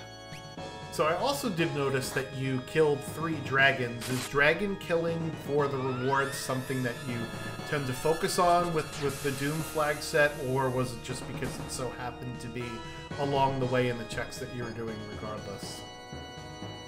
So haste lined up nicely with jumpers. Yep. And so it's like, I've got a lot of people jumping. I've got the early, like the 2 people jumping early, and both of them have a pretty decent weapon. So I kind of want haste, but they're scaled higher, so I don't need it immediately. I want it eventually in case they're in the sky for a long time. And the reflect certainly helped with the Magimaster fight for a while. Yeah, the auto reflect, I could take it or leave it, but I ended up with 4 mega elixirs, so I wasn't really worried about spell healing at all. Yeah. And I had life too, so if someone's on the ground, they can't reflect anyway. So right. It wasn't really a problem this seed. Yeah. I really like the auto reflect, and it's mostly for the statue bosses. It allows you to bounce a bunch of garbage that you may or may not be able to deal with just right off, right? Because you stop on Poltergeist. Stop on Poltergeist is a big one. You may or may not get the elemental protections because there's no those elemental shields you're not going to get from dead checks, other than the theme for the seed, right? So, that Magimaster fight was so funny with 3 out of 4 of your characters using fixed dice basically against them. Yeah. I felt so bad for Locke. He was just getting the brunt of whatever elemental damage was thrown at him for the majority of the seed. Yeah. And I was like, oh, non-reflectable. Yeah, I'm like, oh, Reflect's coming in handy against Magimaster. Wait, hopefully the spell doesn't heal him, and then of course it does, so that's my bad. You could blame me for that one. So, Reflect is awesome on Magimaster if you don't do anything. If you just sit there, he'll kill himself with spells, and he won't be able to absorb again. Unless he kills you first. Yeah, unless he kills you first. But yes, exactly. Yeah. How about that Realm HP? That's the fattest golem I think I've ever casted. Yeah, so there was a bunch of HP plus 100 Espers in this particular seed. Now, with the -10 magic power and the +20 vigor, I know you were using her with fixed dice most of the time. If you didn't get the fixed dice, let's say in an alternate universe, right, where you had to rely on Blitz, would you have eventually swapped out that character for someone else that would have been able to swing some of these swords that we got? No, probably not, because I found, not like super late, that magic power plus, I think it was 2 Esper. Yeah. So I would have just slapped it on her and finished out her levels with dragons. With a couple of earrings. She was at like, I don't know, 27, 28 normal magic power, which, is low, but not terrible. Yeah. A couple of earrings and saw a few levels. Vegas had, I think you bought one of those too, right? So I thought about it. I hovered over it for a bit. We did get a Magus Rod, though. I think from one of the dragons. Right, which is another +7, so, I mean, you could have bumped up her stats at least decently enough here. As we have Knuckly Kong with the Frozen Twosome here. That's one of the more annoying things about this flag set without fire magic is N Cross gets exponentially more annoying. Yeah, I was kind of wondering about the auto reflect, if it was messing with status applications, because nobody got N-crossed, and I got like casted a few times. Well, the thing is, when you had characters with Ragnaroks and Illuminas that so they give a lot of magic evade, so that certainly will help out here. And the Smurton is a welcome addition to this fight here, although maybe not so much after seeing how much damage it did. But yeah, any of the flag sets that you particularly like to run, and then ones that you don't like to run. So I've ran one of each now. Okay. For my practice. One of Dooms, one of Poltergeist, one of Goddess. I think I struggled the hardest on Poltergeist. Interesting. Goddess seemed very quick, and this one was kind of in the middle. So I guess I prefer Goddess just based on my limited totally scientific method. Yeah. very very small sample pool. But, See, for me, I've found that the Goddess flag set is probably the easiest, but it takes the longest because of the requirements that you have to get. And this flag set usually takes the shortest, but it's also the most difficult because you have 2 characters and you have those stat adjustments. So if you can't find the physical offense, and especially physical offense early on is worse than magic, right? So it's to me, this is the hardest flag set, but it's also one of the quicker ones because of the lower requirements, right? So it's an interesting conundrum there. yeah, the early like high powered weapons was definitely a nice gift, even though it made it still take a little bit longer because this was extremely linear. Yeah, we didn't layout. get characters to open things up until, we got back-to-back things at Mog's checks, and then you could go and branch off from there, sort of, and do a few different things, so... Because mandatory Mount Colts for Mog. Yep. And then mandatory Mog Moogle? No, mandatory Mog, both of his, yeah, one was Locke, one was Edgar. Yeah, and... Edgar had Cyan at the bottom, right, of the on the bed of tentacles, and Gogo was in Cyan's dream. I don't know. Mount Zozo was dead, and you finished at Doma Siege for your last Esper, right? Yeah, Mount Zozo was dead. Yeah. So honestly, I wouldn't have done Ancient Castle if I didn't. It depends on what's in Gogo's check, I guess, but. Because Setzer, I think his was dead too. Well, because like both... Setzer was from Shadow, who was in Ancient Castle. Oh, that's right. I forgot Shadow was down there too. So never mind. There's a lot of possibilities. Anyway, his free check was dead. Yeah. So, any other thoughts or things about your run that I didn't bring up that you wanted to shout out? How about that Tzin Thief, World of Ruin, Mega Elixir cost? $600. Yeah. It's always good. The problem was that the Collapsing House is also dead, so Tzin increased your enemies by 5 levels, and all you got was a lousy Mega Elixir and a Pearl Lance that you already had. So. And 2 Monster in a Box checks. But yeah. Yeah. That was, again, the thought, like, well, there's a couple here. One of them at least is Gigantos, am I right? I think that was one of them. So at least you got some XP from it. So. Oh, yeah, that reminds me. I was going to farm Gigantoses in Hauser's Mansion. Hauser's check, yeah, and I kind of forgot you couldn't go back through the door. I think the pull-down chests are different than the door. I thought they could be in the same pool, but I could definitely be wrong. That's a question for somebody smarter than me, or I'll have to go and look at the code and figure it out. But anyway, yeah, that was certainly an interesting one. Pretty cheap to Zen Thief. Anytime it's triple digits, you're like, wow, thanks for giving me the discount there, guy. Right. Awesome. So again, congratulations on your first place finish. And you're signed up for the event? Oh, absolutely. Yeah, so the event will start this Sunday. And that's a quad 9 dice roll for the finish. So both of our runners leaning on the fixed dice there. GG's for Knuckly Kong there. That was a close one. Yes. Yeah, no health characters. Yeah, you know what? If that dice roll wasn't high and he caught an Ultima, we would be back at square one again. Yep. So yeah, awesome. Looking forward to seeing what you do during the event. And again, congratulations on the win. Thanks. Appreciate it. And thank you for volunteering to be featured on stream as well. Can't have the races without the runners, so big ups to you. Anytime. All right, we will catch you on the next one. All right, so Knuckly Kong has got some birds at his house, and that's not slang for women. That's actual birds. So unless you want to hear some chirping, he's going to forego the interview for tonight. But that just means that I get to talk to you guys for a little while longer, which is always pretty nice. Thanks for coming out. Final Fantasy VI Worlds Collide. This was a really fun race. It was very close. both of you were basically in the tower at essentially the same time, which is really cool.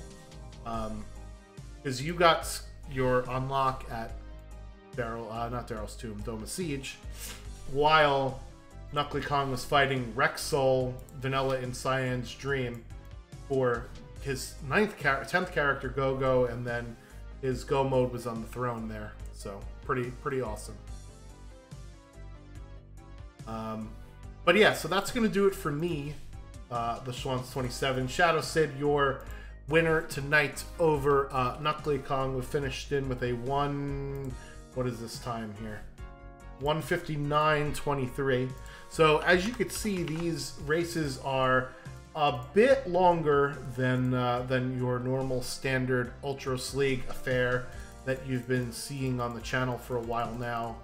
So expect some longer races, and I know that some comments have also indicated on our YouTube channel that we like, or some of our viewers are having a hard time sometimes following 4 runners at the same time. I could totally understand that, especially as somebody who tracks these races. It can be difficult to track 4 runners at the same time as well. So this upcoming event is going to be all 1v1 matches, essentially. So if you're enjoying the just one-on-one, heads-up, straight-up races, which I certainly enjoy them, then you'll be seeing a lot more of them going forward. I think it's interesting with the event doing 1v1 races. It really allows you to not only play the seed, but also play your opponent a little bit as well, right? If you know that your opponent likes to fade this check, or if you know that your opponent is, you know, more skilled than you, so you're going to do something a little bit different off the beaten path, or, you know, go check a chest that you may not think that your opponent goes to. It allows you to play sort of that meta game along with just playing the seed as it is, versus like, you know, an Ultros League event where there's 8 other people running the same thing. So those off the beaten path plays don't necessarily play out as often as they would in a, you know, a heads up 1v1 sort of race. So it'll be interesting to see that sort of dynamic play out as we go along in this particular event as well. So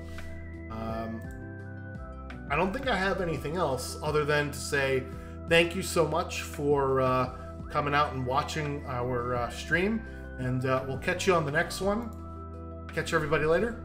Bye-bye now.